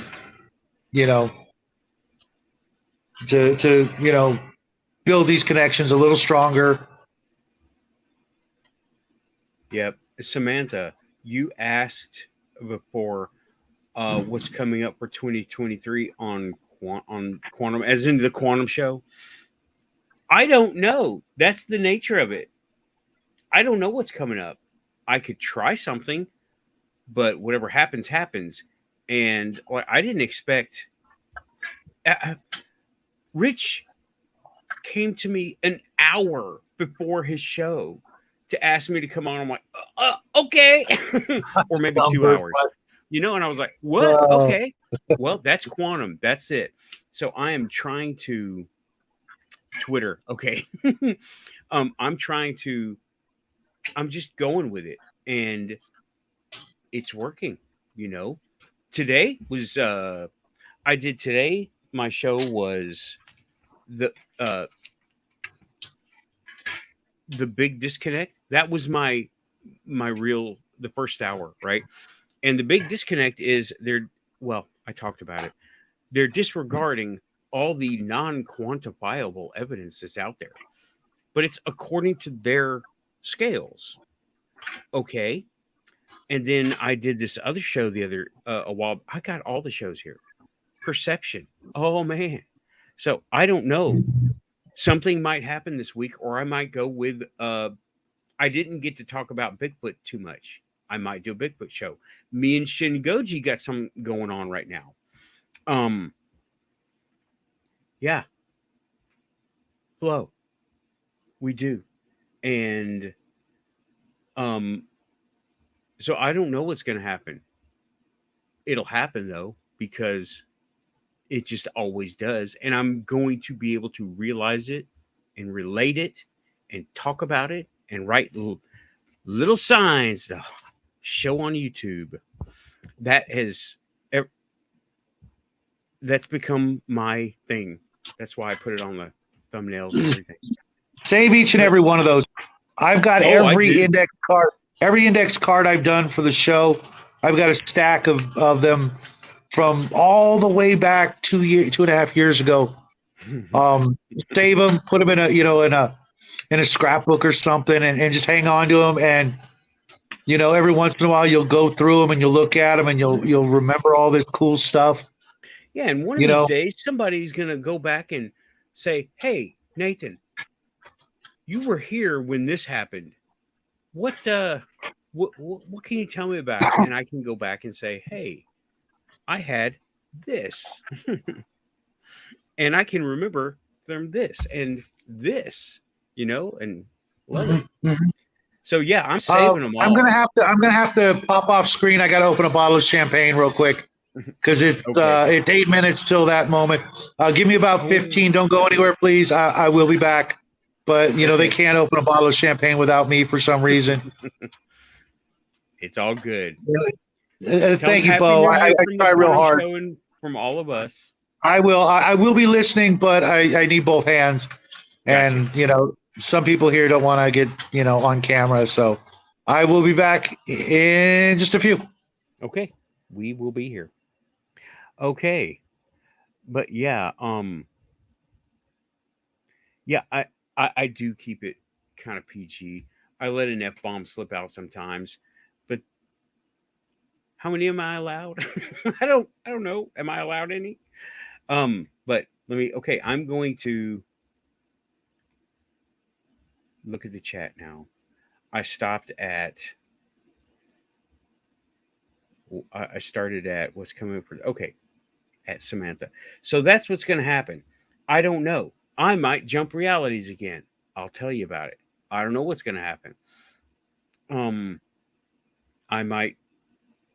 Next week, I might go more with Bigfoot. Like I said, me and Shingoji got something going on, and it's behind the scenes. We're helping each other out in doing the research, but it's more like the observation and reporting, right? Because the research, actual Bigfoot research, has come to a standstill. Okay. They haven't changed their tune in up to 20 years. Okay. And I had a few novel ideas to approach the topic. Don't investigate Bigfoot like an animal. Investigate it like a spirit. So EMF readers, infrared, dicyanin, salt lamps, which is something no one has really, research and reporting. And okay, love be love. Cool.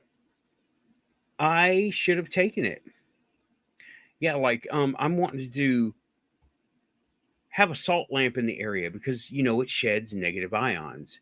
And what that does is it has an effect on the environment. Change the environment. Right? I said that on Goof On. You got to change the environment in order to do the weird stuff like UFOs like to do. Well, that's the same thing I think what Bigfoot's doing. He's halfway in our reality and halfway out. And that's why we see him sometimes. That's why we see ships sometimes, because they're halfway in, halfway out. Okay. Bo, I did a first hour on the Big Disconnect. It's on my channel now. It's up. And I can go over it kind of in short here because I'm about to wrap it up, y'all. I had some stuff come up and I gotta wake up early and go to work at night. But not until Shadow gets back and we do the salt lamp. Okay. Love be love, salt lamp. It sheds negative ions. It can cure hauntings. Of course, none of this is scientifically proven, but they don't have a way to measure this kind of stuff other than ion counters, right?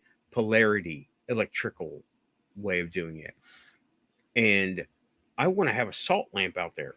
People go with game cams. I'm talking Bigfoot now. People go with game cams. People go with infrared. I have not seen an infrared spotlight being used yet. Maybe I just missed it, but I definitely have not seen EMF detectors and salt lamp. Okay. Why not? What are these people afraid of? Are they doing it just because that's what the other guy said? Well, the other guy didn't get any information either. You going to do what he did? Not me. I'll go at it. Yeah. They're super cheap. And salt. I mean, I looked on Amazon, they're $30. I looked on Walmart, they're $15. And I'm like, what am I waiting for? Bigfoot in the mid 70s. You mean the one where they were making that commercial and the Patterson Gimlin? Is that what you mean? I think. Yeah. What's to stop it? I mean, if they're on a different frequency, why aren't we looking at those frequencies? Of course, they don't know how to do that. Salt lamp might be one way to, I mean, it is a light shedding device, but it flavors the light as it goes out. Salt lamps are cool, right? And I can't believe how cheap they are, right? Negative ion generators are expensive. Salt lamps are cheap, and they do on a smaller scale. But okay, negative ion generator, $600, right? I've looked them up in the past. Salt lamps, $20. I'm gonna get one. And okay, let's go through. Maria, yes, salt is magical on so many levels. And I think Samantha, I think you mean the Patterson Gimlin? I'm not sure. I don't know. There have been a lot of Bigfoot videos. I'm not sure which one. Yeah, I need to. Five Below. I need to go check out Five Below because I haven't looked at their other stuff, their household goods. It's considered household goods because it is a fashionable little thing that you buy and you set on a nightstand somewhere. But okay. Samantha, well, you got me on Facebook. Let's talk more about this. Let's send me the one you're talking about. We'll go over it a little bit. The one they debunked. I don't know which one that is. Now let's see here. Yeah. Bo paints. Bo, we have strong evidence. We refuse to accept it in mainstream. I accept it. NotAliens.com. I think it's Jeremy Phillips or Jeremy something, but NotAliens.com. They have found, and they have found stuff in South America that we discovered in the 1920s, I believe, about earthquake proofing a building. What they did was they put ball bearings under a building, right? In the cement, in the foundation, they put ball bearings in them. It helps dissipate the shock waves coming up, going through it. A spear is weird like that. Geo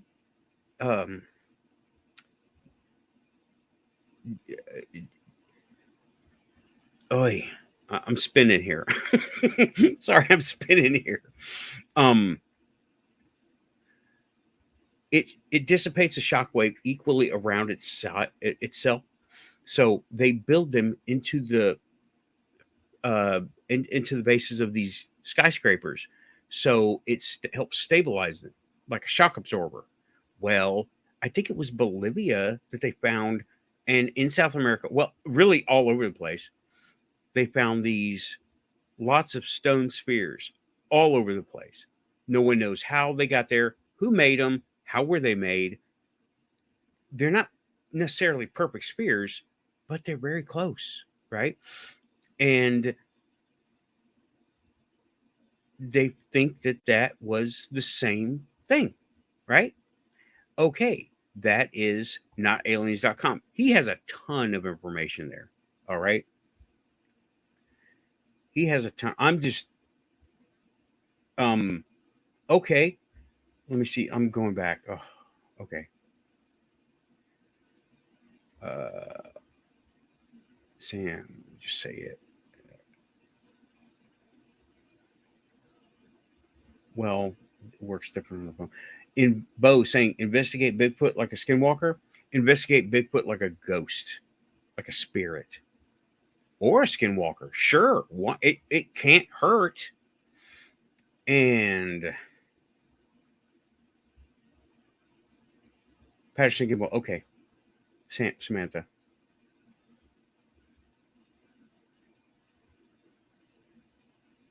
Geomagnetic. Not geomagnetic. I shouldn't have said geo anything. I meant I'm starting to spin down now. Sorry, y'all. Getting tired. Stop drinking coffee. Not geomagnetic. I was talking about the geometrically. Geometrically.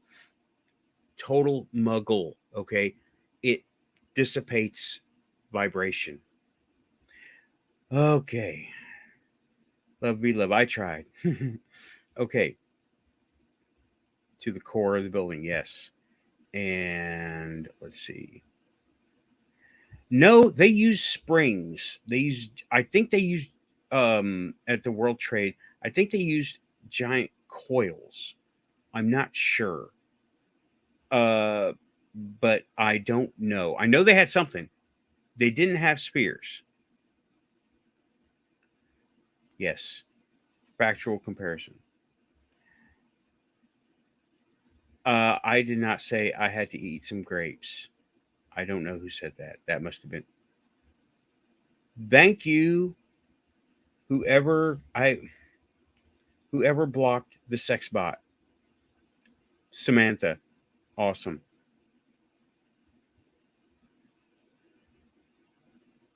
I didn't type that. Somebody else. Gotta be Shadow.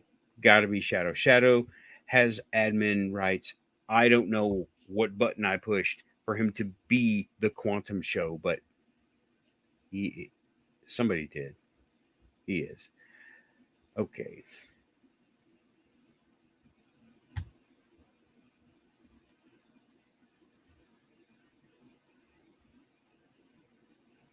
What is this? I'm not typing. You can hear me type.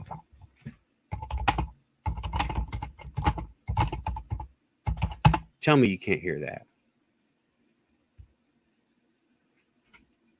Okay, that's Shadow. Got to be Shadow.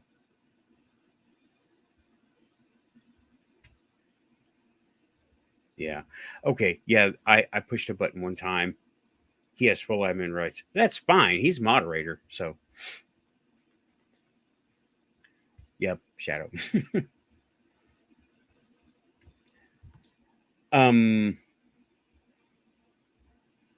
Love be love. I don't know what you're referring to. Yes. That was one of my things early on. I've learned how I've gotten better. Like before, I was totally using my phone. Now I'm using my computer with my phone over here as a reference. So when I go to talk, there's something to look at other than a green light on the webcam. And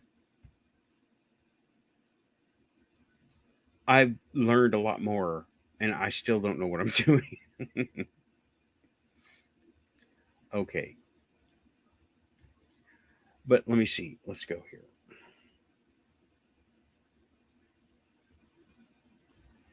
All right. Well, you know you've made it when the sex bots start coming in. Okay. Love be love and Bo. Organic composition, dimensional entity? Yes. Organic composition. We don't know. Um, there are unknown samples found as far as hair and skin that have been found.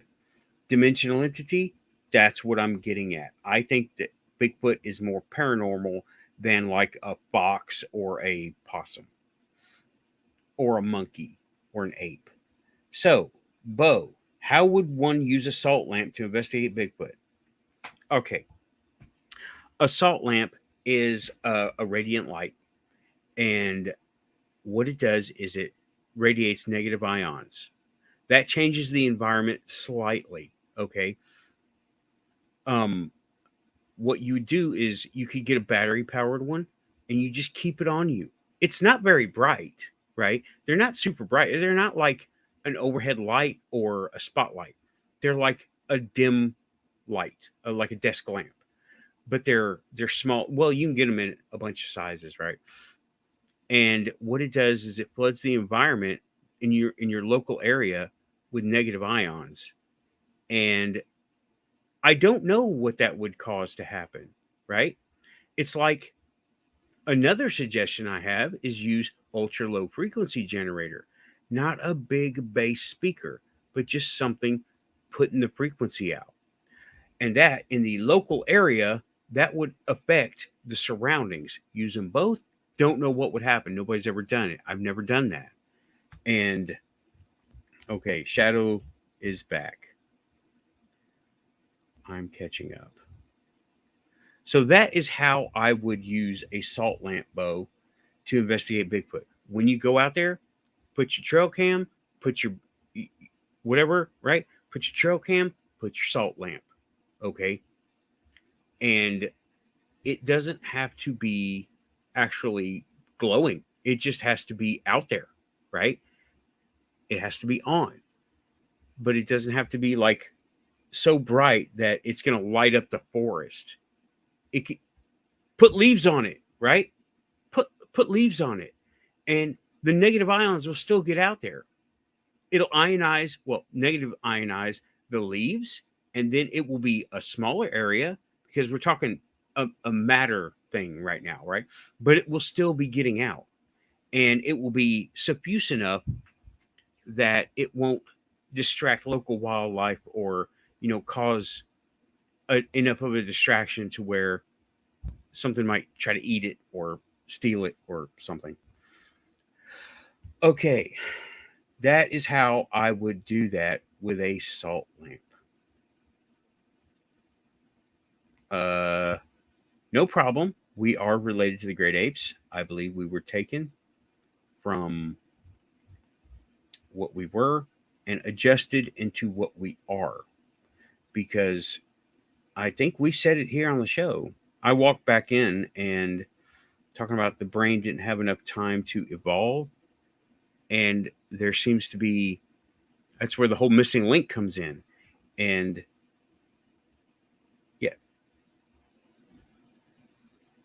Hold on. Okay, Samantha, yes. Trail cams only get kangaroos, birds, and foxes and rabbits. Yeah, me too. Well, when I was setting it up, I've got it over here. Yeah, I've got a trail cam hanging up here, and I was using it. I thought I caught something. I got deer and I got possums. I didn't get anything, but let me look at the thing. It's going to give off a wave. Exactly. It's going to be radiating. Samo, you're talking about salt lamp, right? It's still going to be radiating even through leaves. We're talking about ions, We're not talking about, particles. We're talking about ions. And it's going to go past the leaves. The leaves will absorb some of them, but some of them is going to go out. Some of them are going to go out. And I don't have kangaroos. No. I got possums.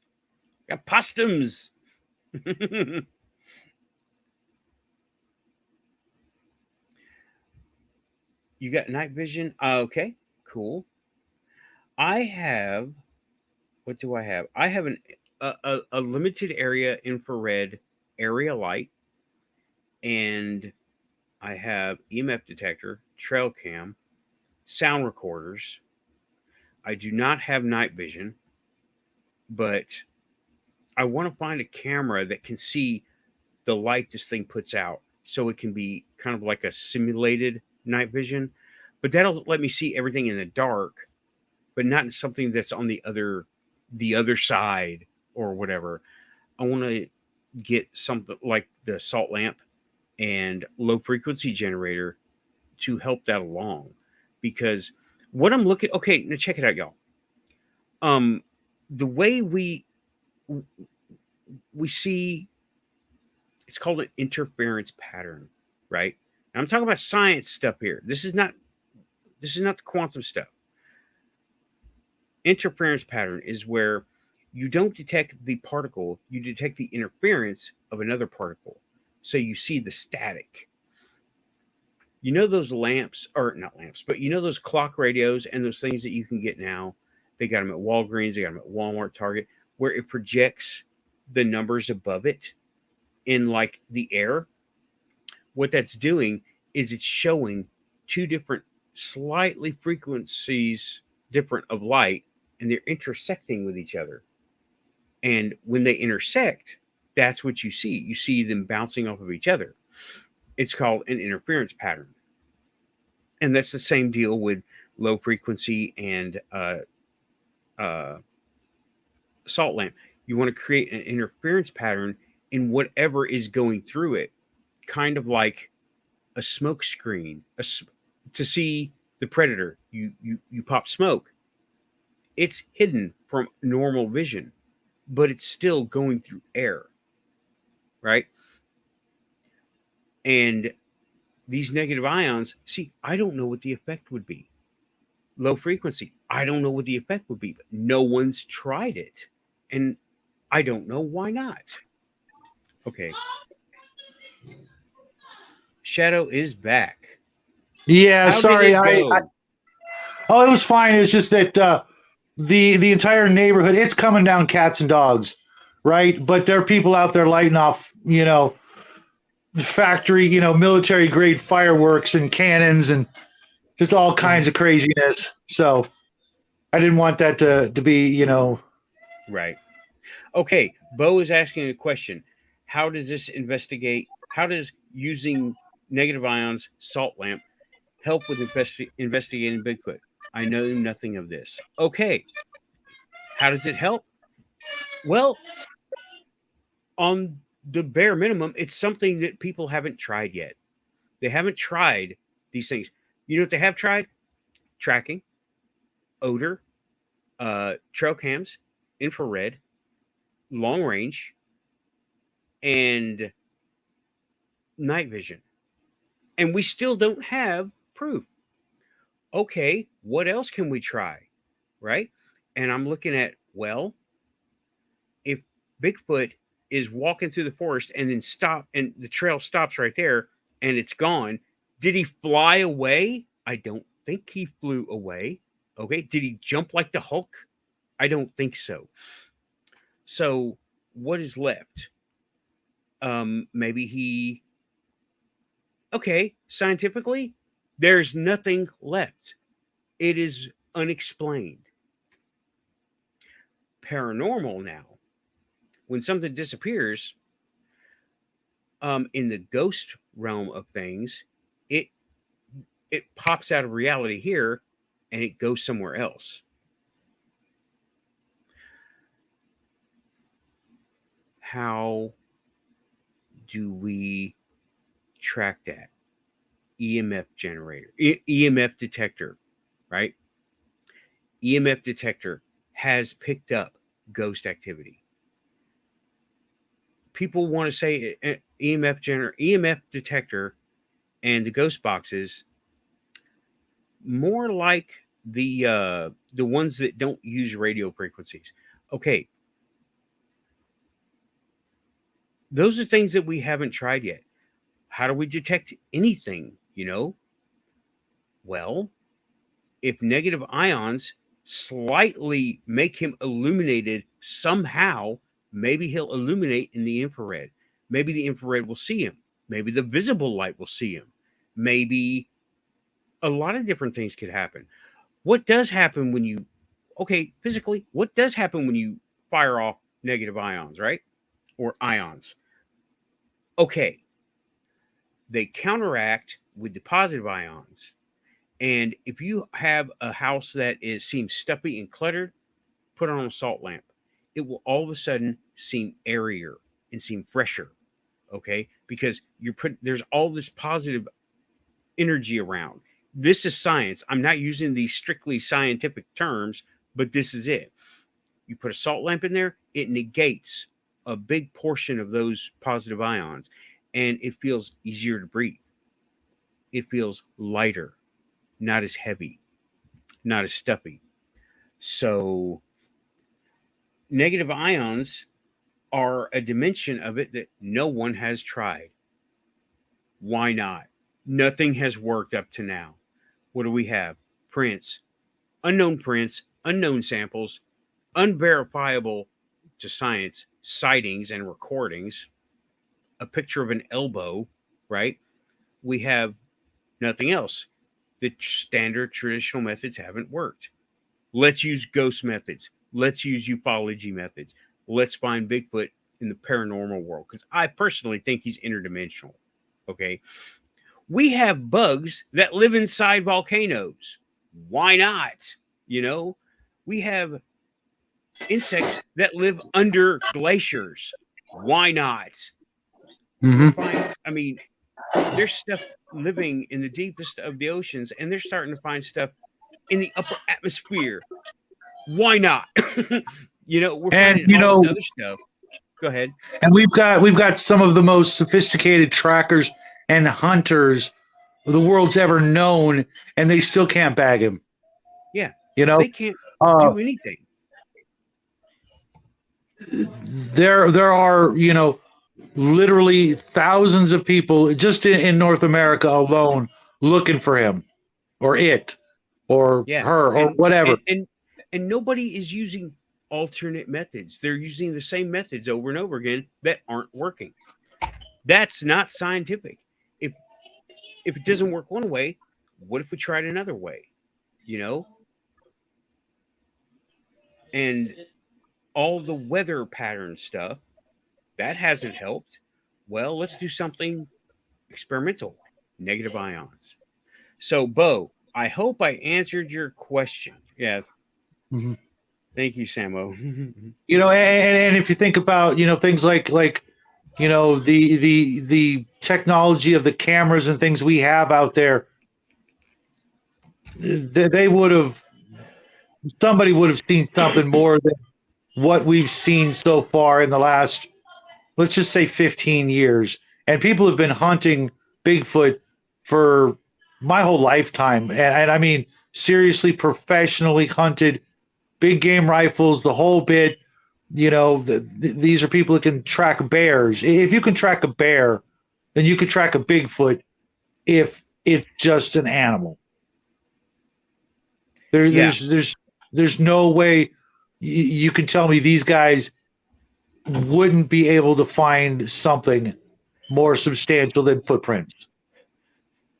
Right. That to me that only leaves two options.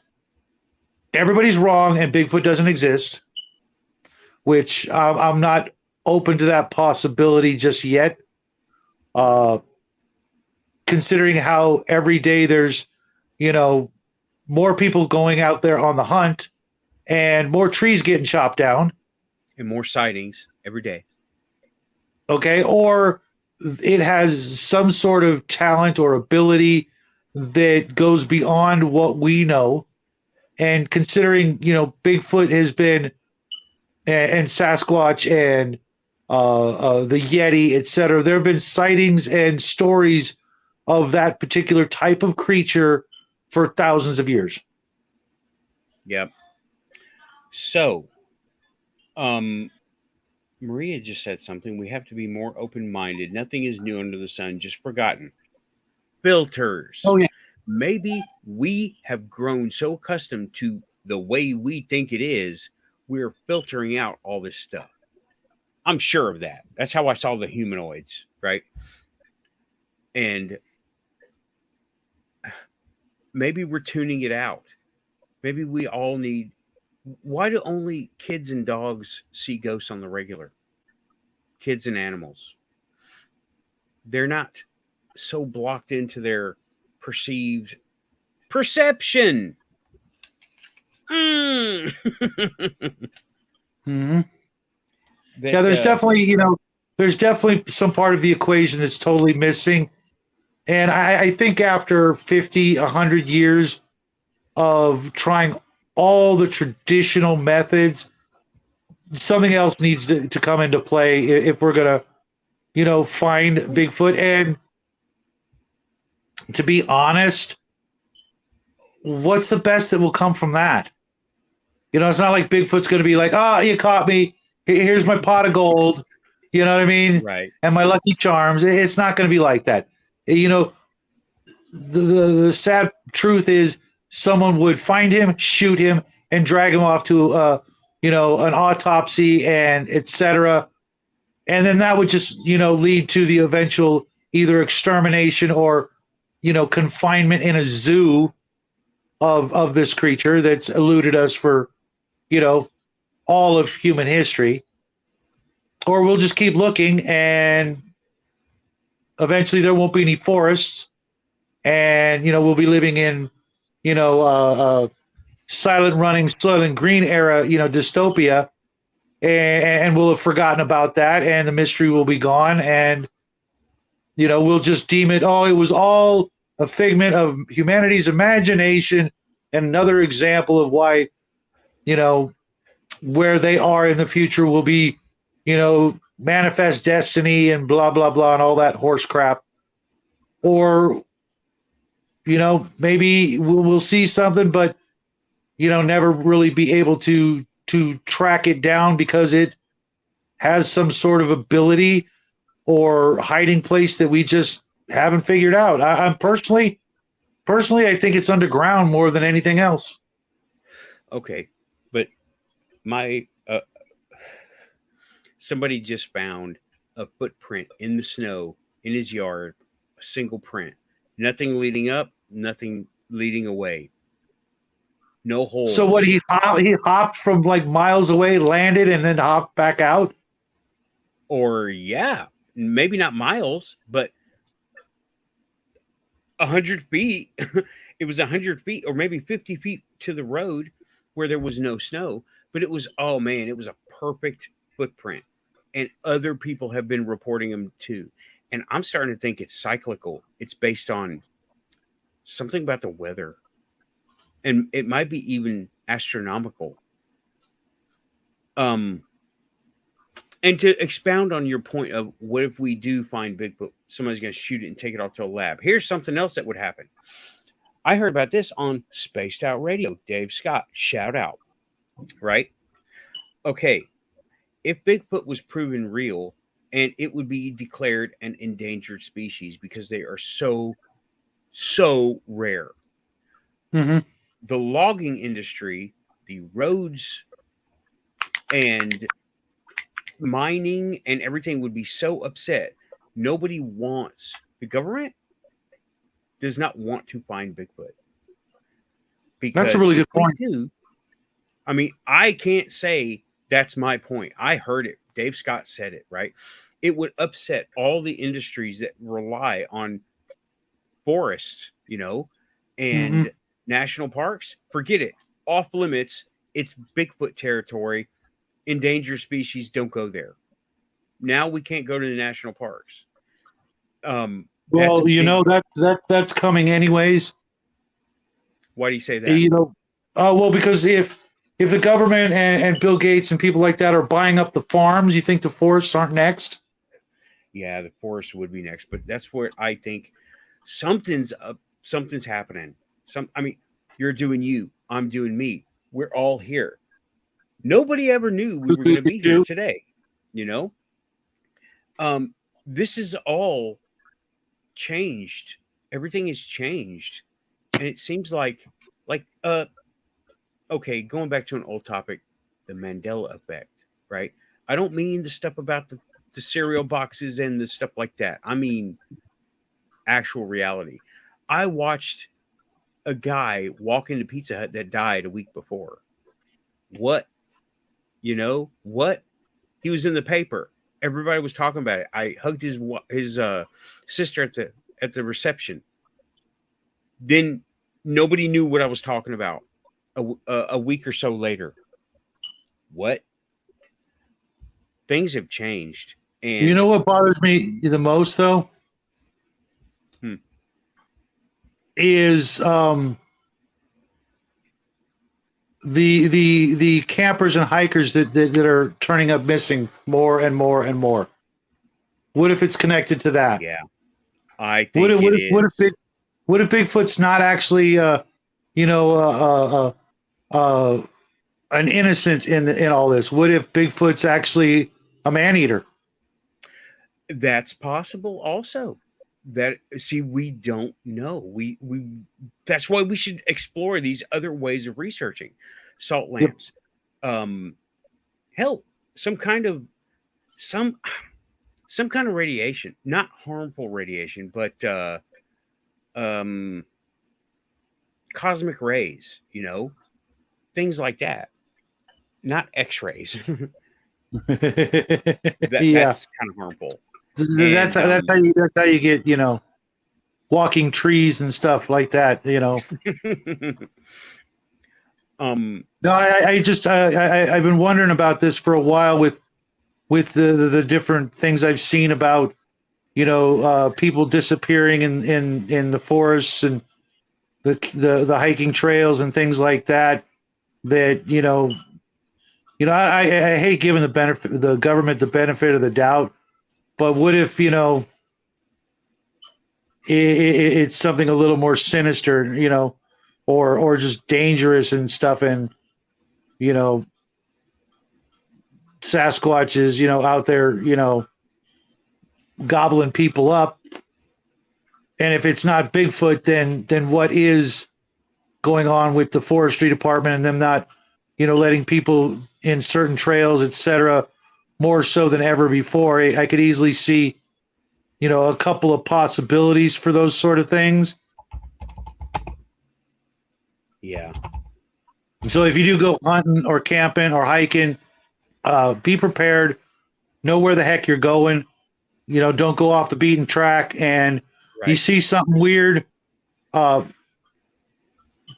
go chasing it down. You got a camera. No. I know the deal, dude. I know the deal. Military training right here. Report, bring back up. You don't go, what do they call it? Maverick ever. Yeah. That is counterintuitive and counterproductive all the time, unless you're Maverick in Top Gun. And even he didn't have the greatest of times. Yeah, But, if your name isn't Rambo, just right. just stay on the Or trail. White Death, you know that guy, right? World War One. Oh my God. Mhm. You know what I'm talking about? Yep. Okay. But yeah, no, I'm not gonna go chasing anything, right? Not at all. Um, I know how to get a hold of satellite linking phones, radios, and GPS trackers, not Bluetooth. Mhm. Don't go do the Bluetooth. They're useless. They're good for finding your car keys. You know, they're Bluetooth is not for missing persons. It's not. It just doesn't work right. Yeah. Um, RFID, things that ping, and oh yeah, I am not going to. I don't know if there will be any camping involved. Now we have a telescope, and that is good. Yep. And I have one telescope here and one little one in the car and a phone adapter because it's a 30x telescope. My phone does 4x digital. This is optical 30x. That's awesome. Yeah, we got a pretty good telescope ourselves, but where we live, there's nothing really to see except straight up, and that's what we use Right. it for. But we live in the desert. I'm pretty sure Sasquatch isn't hanging out and hiding behind a cactus. Right. Okay, different you're talking about what if he's a man eater. There have been reports of that. Okay. If you talk to the people who investigate Dogman, Mm-hmm. they say that Bigfoot are bad, dogmen are better to have around, even though the horror stories that happen. I'm gonna have to find he was on something, right? But his name, they named him.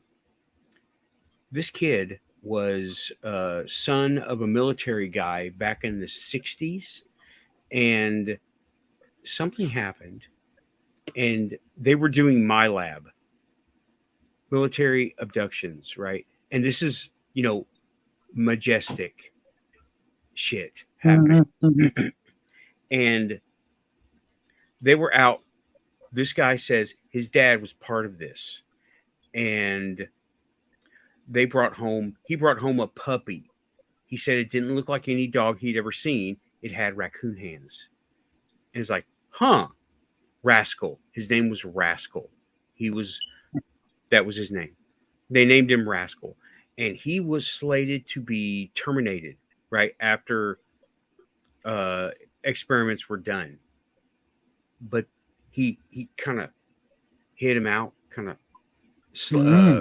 he rescued this puppy, and the guy said that he had the raccoon hands, and when he got bigger, he just kept getting bigger.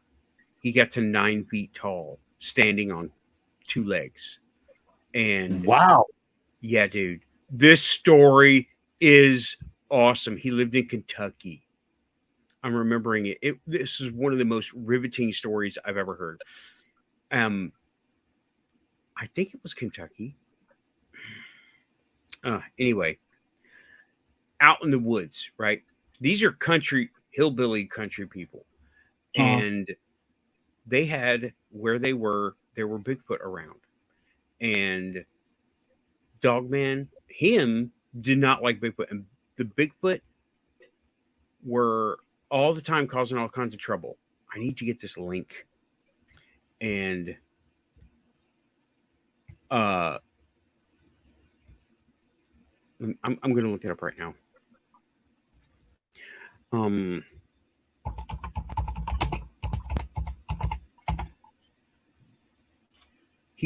That Dogman there were so many stories.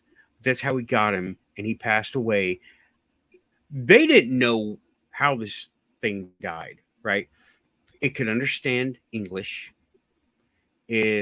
People would Okay, I'm not finding anything. I think he was on Spaced Out Radio, or he was on Dogman Encounters. Anyway, anyway, they said he died from a common canine illness. Um, Okay. they gave him antibiotics. At one point, he had retractable claws that were 6 inches long, and he 9 foot tall, dogman, werewolf. Hold on.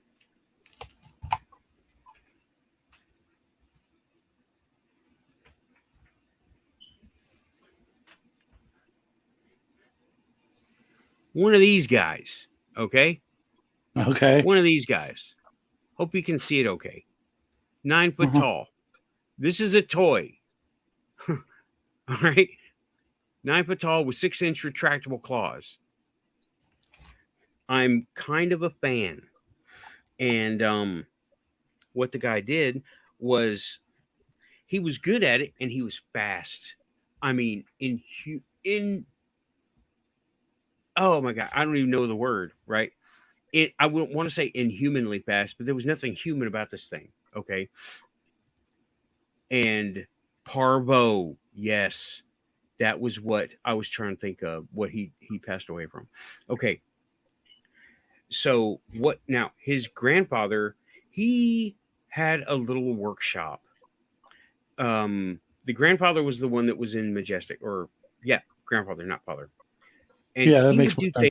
things like um, sharpen lawnmower blades and fix tractor parts and things that a farm guy would need fixed that wear out regularly. You know, bearings and machetes and lazy lads, Mhm. etc. Right? Gotcha. So he did have the ability. He made him some 12-inch metal claws that he would wear them on atop his 6 inch one. So he had 12-inch, and I think he either made them into razors or attached razors or a razor blade or something. Or But just razor sharp.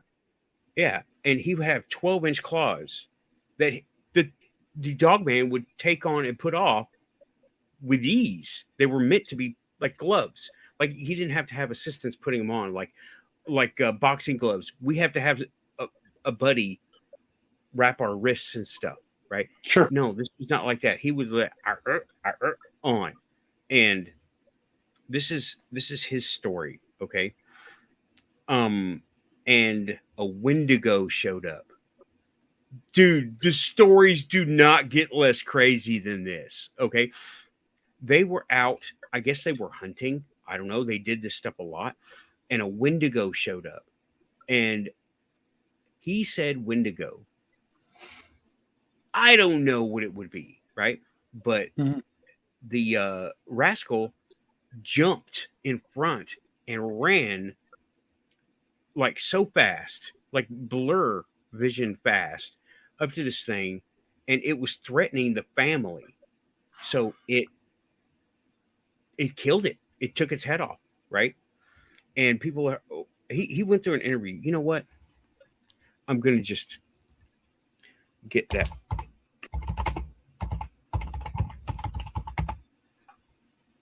What's his name?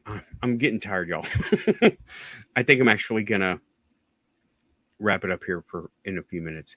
Vic Cundiff, okay, and yeah, he does Dogman encounters, and a lot of them are scary, but not all of them are. You have Rascal, and Mhm. everybody tried to come and get Rascal, but I'm talking CIA, FBI, but they couldn't. There it is. Hmm. Um,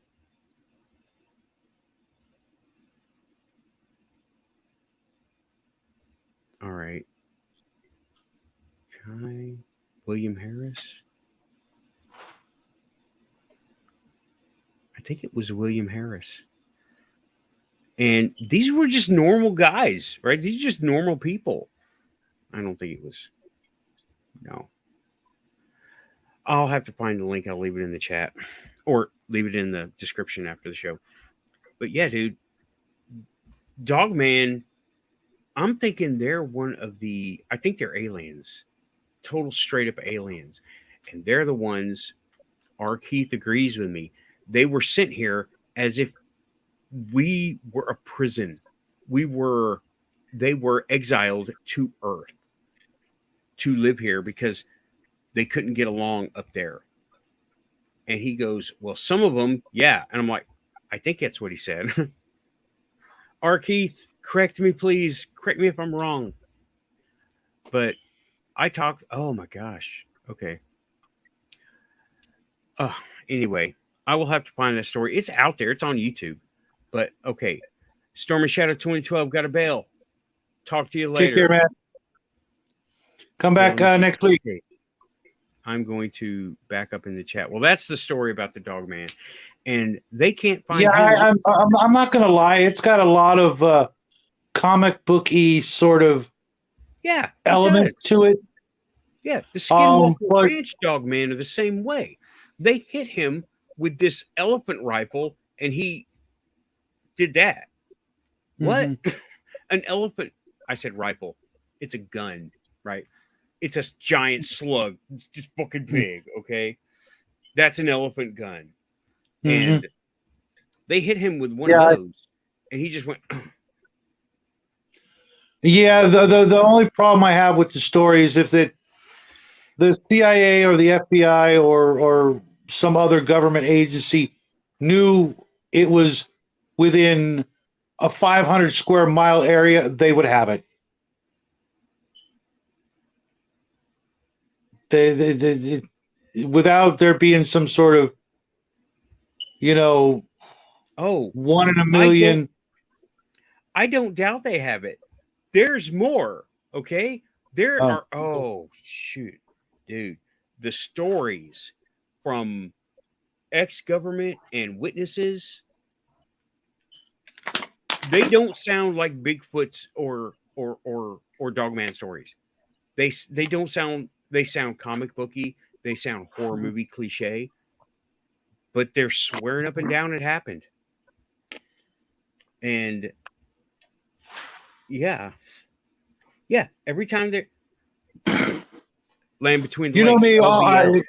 If there's videos out about the people telling the story, I'll want to see that, and I'll pick up on the micro expressions and give you my my report. Okay. They are okay. Samantha says I'm off to get some dinner. I'm cutting out. Yeah, I'm cutting out in just a few minutes. So have a happy New Year, Samantha. Thank you for coming in, fellow Gooponian. Oh yeah, a goosh to all of us. But yeah, Samuel saying every time there was a Bigfoot recovery, the military was involved, and it's probably in the Smithsonian. Land Between the Lakes, monster, the beast of LBL. Yeah, well, it might be under the Smithsonian, but yeah, right. I get you. There, LBL, that is a famous one. It is 30 minutes from here, and I went on a school trip 2 years after the incident happened. It was in the 80s, and I heard the grown-ups talking. I was in third grade. I heard the grown-ups talking about, what about the animals, and had this scary expression on their face. I'm like, I had already learned that there were no more bears in Tennessee at that time, and the real predators avoid people. Mountain lions, bobcats, they avoid people. What did we have left? Foxes, possums, skunks. Those aren't, horribly, they might scratch us or spray us, but I'm not worried about being mauled by a skunk or a possum, But the beast of LBL, I think it was in 1981, 1979. I'm not sure, but Beast of LBL. It mauled 3 people. It mauled 2 people, and there was 1 survivor. That never happened, and it was by dogmen. FBI showed up. Why? It was clear predation. Why? Why would the FBI show up? There was no missing persons. There was nobody robbed a bank, right? Nobody did things that the FBI would be their purview. Why are they there for an animal attack? They cleared everybody out and they hushed it all up. And we were there 2 years later. And I didn't find out about that until many years later. And I got a video from Small Town Monsters. They investigated LBL. Nobody will talk about it. This didn't happen in 1890. This happened in 1980. You know, nobody wants to talk about it. They're still around. And yeah, I'm spinning here. There's so much going through my head. The only reason, well, to be honest, if you send like the FBI in, they're going to make everybody shut up. Yeah. Regardless of what it was, just by fear of that badge. Yeah. The people. It could be any number of other actual things that was found or that was doing, the life form, whatever it was. Could be any number of things from, government experiment gone horribly wrong to, something from outer space. Whatever that is, though, the government agencies, as opposed to a brand new secret looking agency, they're just going to say they're FBI or they're CIA and just tell everybody, you don't talk about this. And, that's that. They scare them. They threaten them with prison. They threaten them with lawsuits and ruining their lives. I know the deal. But Love hit it right on the head. Yeah. Duck and cover. Classic. Yeah, like that's going to do any bit of good. Personally, I think that, if it was a mountain lion or even a real lion, in the United States, roaming around, those animals, unless they know they've got a serious advantage, they stay the hell away from us. Exactly. That was the first. It doesn't matter what it is. All the big time predators that we should be afraid of, they avoid people, unless mama bear, mama cat, they will defend if they think something's going on. Or they'll go hunt if their food is scarce. Right. But if we go around them, mama bear, mama cat, they will take action. However, that wasn't the case here. What are the FBI doing coming around? And that's documented. Yeah. Oh. I forgot to do tags. Yeah. The Fae. That is a whole nother show. I can't get into it right now. That is a good topic. The Fae. And yeah. Okay, y'all, I've got to get up in the morning, like in 6 hours. Oh, wow. Yeah, it's okay. I'll be fine. And then I got to get up again in the afternoon. But I got to wrap it up. This has been a phenomenal show. Absolutely. I mean, yeah. Kudos. Yeah, me and you both went on GoofOn on a big event day. Holy shit. That was awesome. Well, you know what? If you talk to them in the next, week or so, and they ask you back and stuff, let me know, and we'll try and tag team them simultaneously, and I'll even take off from my show earlier if I don't just cancel completely to go and hang out with these guys. They were nice enough to be as nice as they were. Yeah, thank you. And I would really like to thank them and get to know them a little, if not a lot, and see what they have to say about different things. And I can do some homework in the meantime. Just also send me a link, to the channel. Make sure I get it, right. And see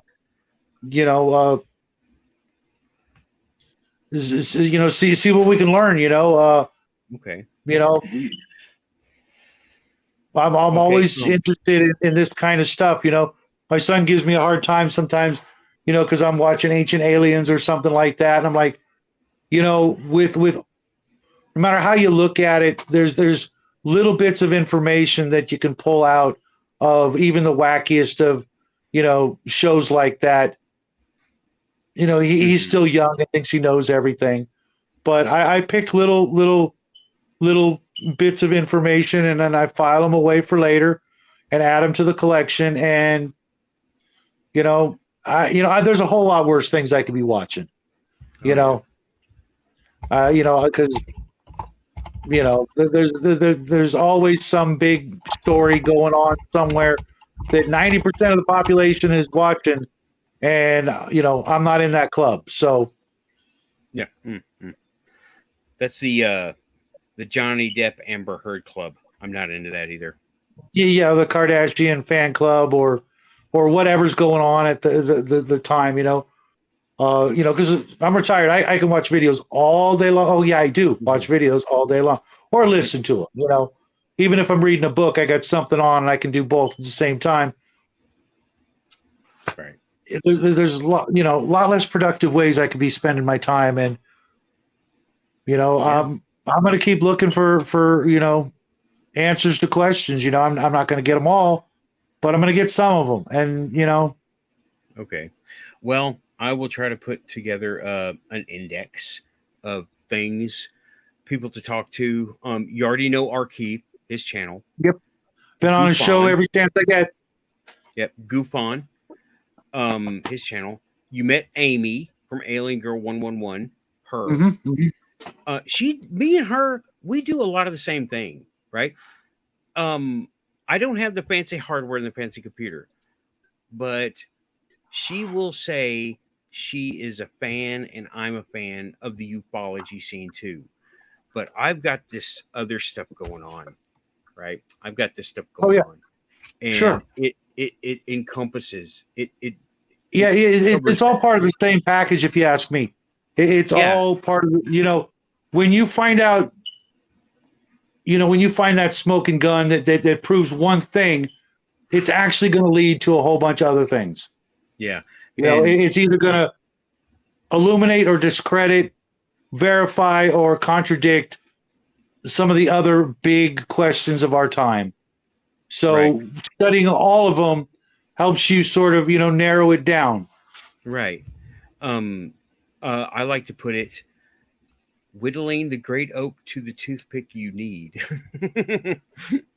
To that particular toothpick you need. I don't suggest whittling great oaks down to toothpicks, but it's just an analogy. She does the interviews, right?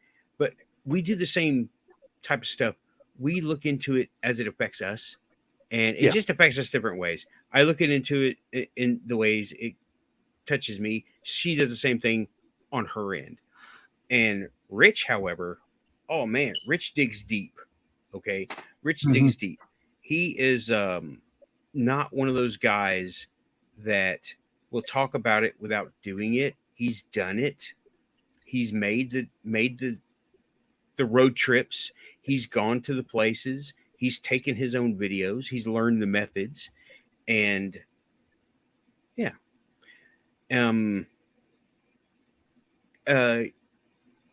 So yeah, I'll see if I can put together some kind of index of people that ring true, right? And Mhm. videos to watch, and email you a bunch of channels. Okay. Oh, dude, you. Mhm. Oh my gosh, this is not a rabbit hole. This is all the rabbit holes. Okay, you're talking. Here we do the quantum entanglement, quantum reality, quantum link, UFOs, cryptids, uh, government conspiracy. You're already familiar with a lot of that. Um, cover ups and aliens, how they relate to us. You know, there's Psychic phenomenon. psychic phenomenon, remote viewing, which is in there with it. Mhm. This is all the rabbit holes, right? The Yes. Fae, the uh, the forgotten history of the Catholic Church, the Mhm. forgotten history of Catholic Europe, Anglican Europe. That's what that book was about. The Hexen, right? Mhm. This is reality is nothing. You see what we have right now? This is this much. You know this already. This is this Oh yeah. much. And Drop in the bucket. yeah, this is what makes it comfortable to be here and right now. Not all of it. Reality is nothing like I thought it was uh, a year ago. Nothing. 2 years ago. Yesterday. Mhm. Right. So It's such a never ending quest that yeah, and that's why I want to it, even if I don't have answers like you put it, I want to know it's there. Ghosts. They're here. You know, they're here. I've come to ask permission to go in that room every time I need to go in there. And holy cow. But okay, yeah. I will put together a list of things. Not tonight. I gotta no, go to no, bed. no. Get some sleep, man. You're tired. You've had a long day, and it's just the beginning. Yeah, but this was awesome. Today, all day was great because I started out watching a few things. We both guessed it on Goof on Big Time Show. Holy cow, for real. That's like milestone right there. Love be love. I would love to have you on. I would love to hear what you got to say about it. That would be Absolutely, great. absolutely. Maybe next I'm not week. scared either. Yeah, Yeah. maybe next week There's or only a couple of things that really, really get my goat, and uh, ghosts not even in the top 100. that means he's very interested and it's cool. Yeah, yeah, totally, totally. No, yeah, absolutely. I like I said, there's only a couple of things that really scare me, and it's none of these topics. That's why I'm here. Yeah. I just Yeah, want to even know though some yeah. some I got that that curiosity itch that just can't be scratched with the average answers. Yeah. Science has failed. It's time for the witches to take over. I got to get Joe back in on that too. Joe didn't. I guess Joe was out doing something with people because he never got back to me. I did message him to come on. And okay. Anyway, y'all, this has been awesome. I got to get out of here. I'm going to take it backstage for a few minutes. Um, so thanks for coming by. I can't list Take care, everybody everybody. who came in today. Love be love. Samo. Who's in here now? Uh Mike Johnson. Thanks for coming in, dude.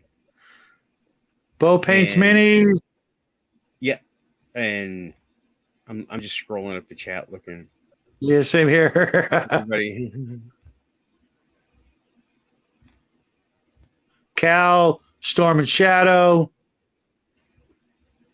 Amy came in. Thank you for coming in, Amy. And Maria came in. is here or was here. Samantha, you better be careful. That's a good thing, Samantha. Let's see who else we got. All kinds of people showed up today. Okay, that's enough. That's fine. I canvassed most of this. We love you all. We appreciate you guys being here. Yes. Have a wonderful new year. It just started and it's, if it's anything like tonight, it's going to be great. This has been awesome. Okay. Y'all, thanks for coming. Happy New Year. Keep it quantum. Have a good night. Bye, everybody.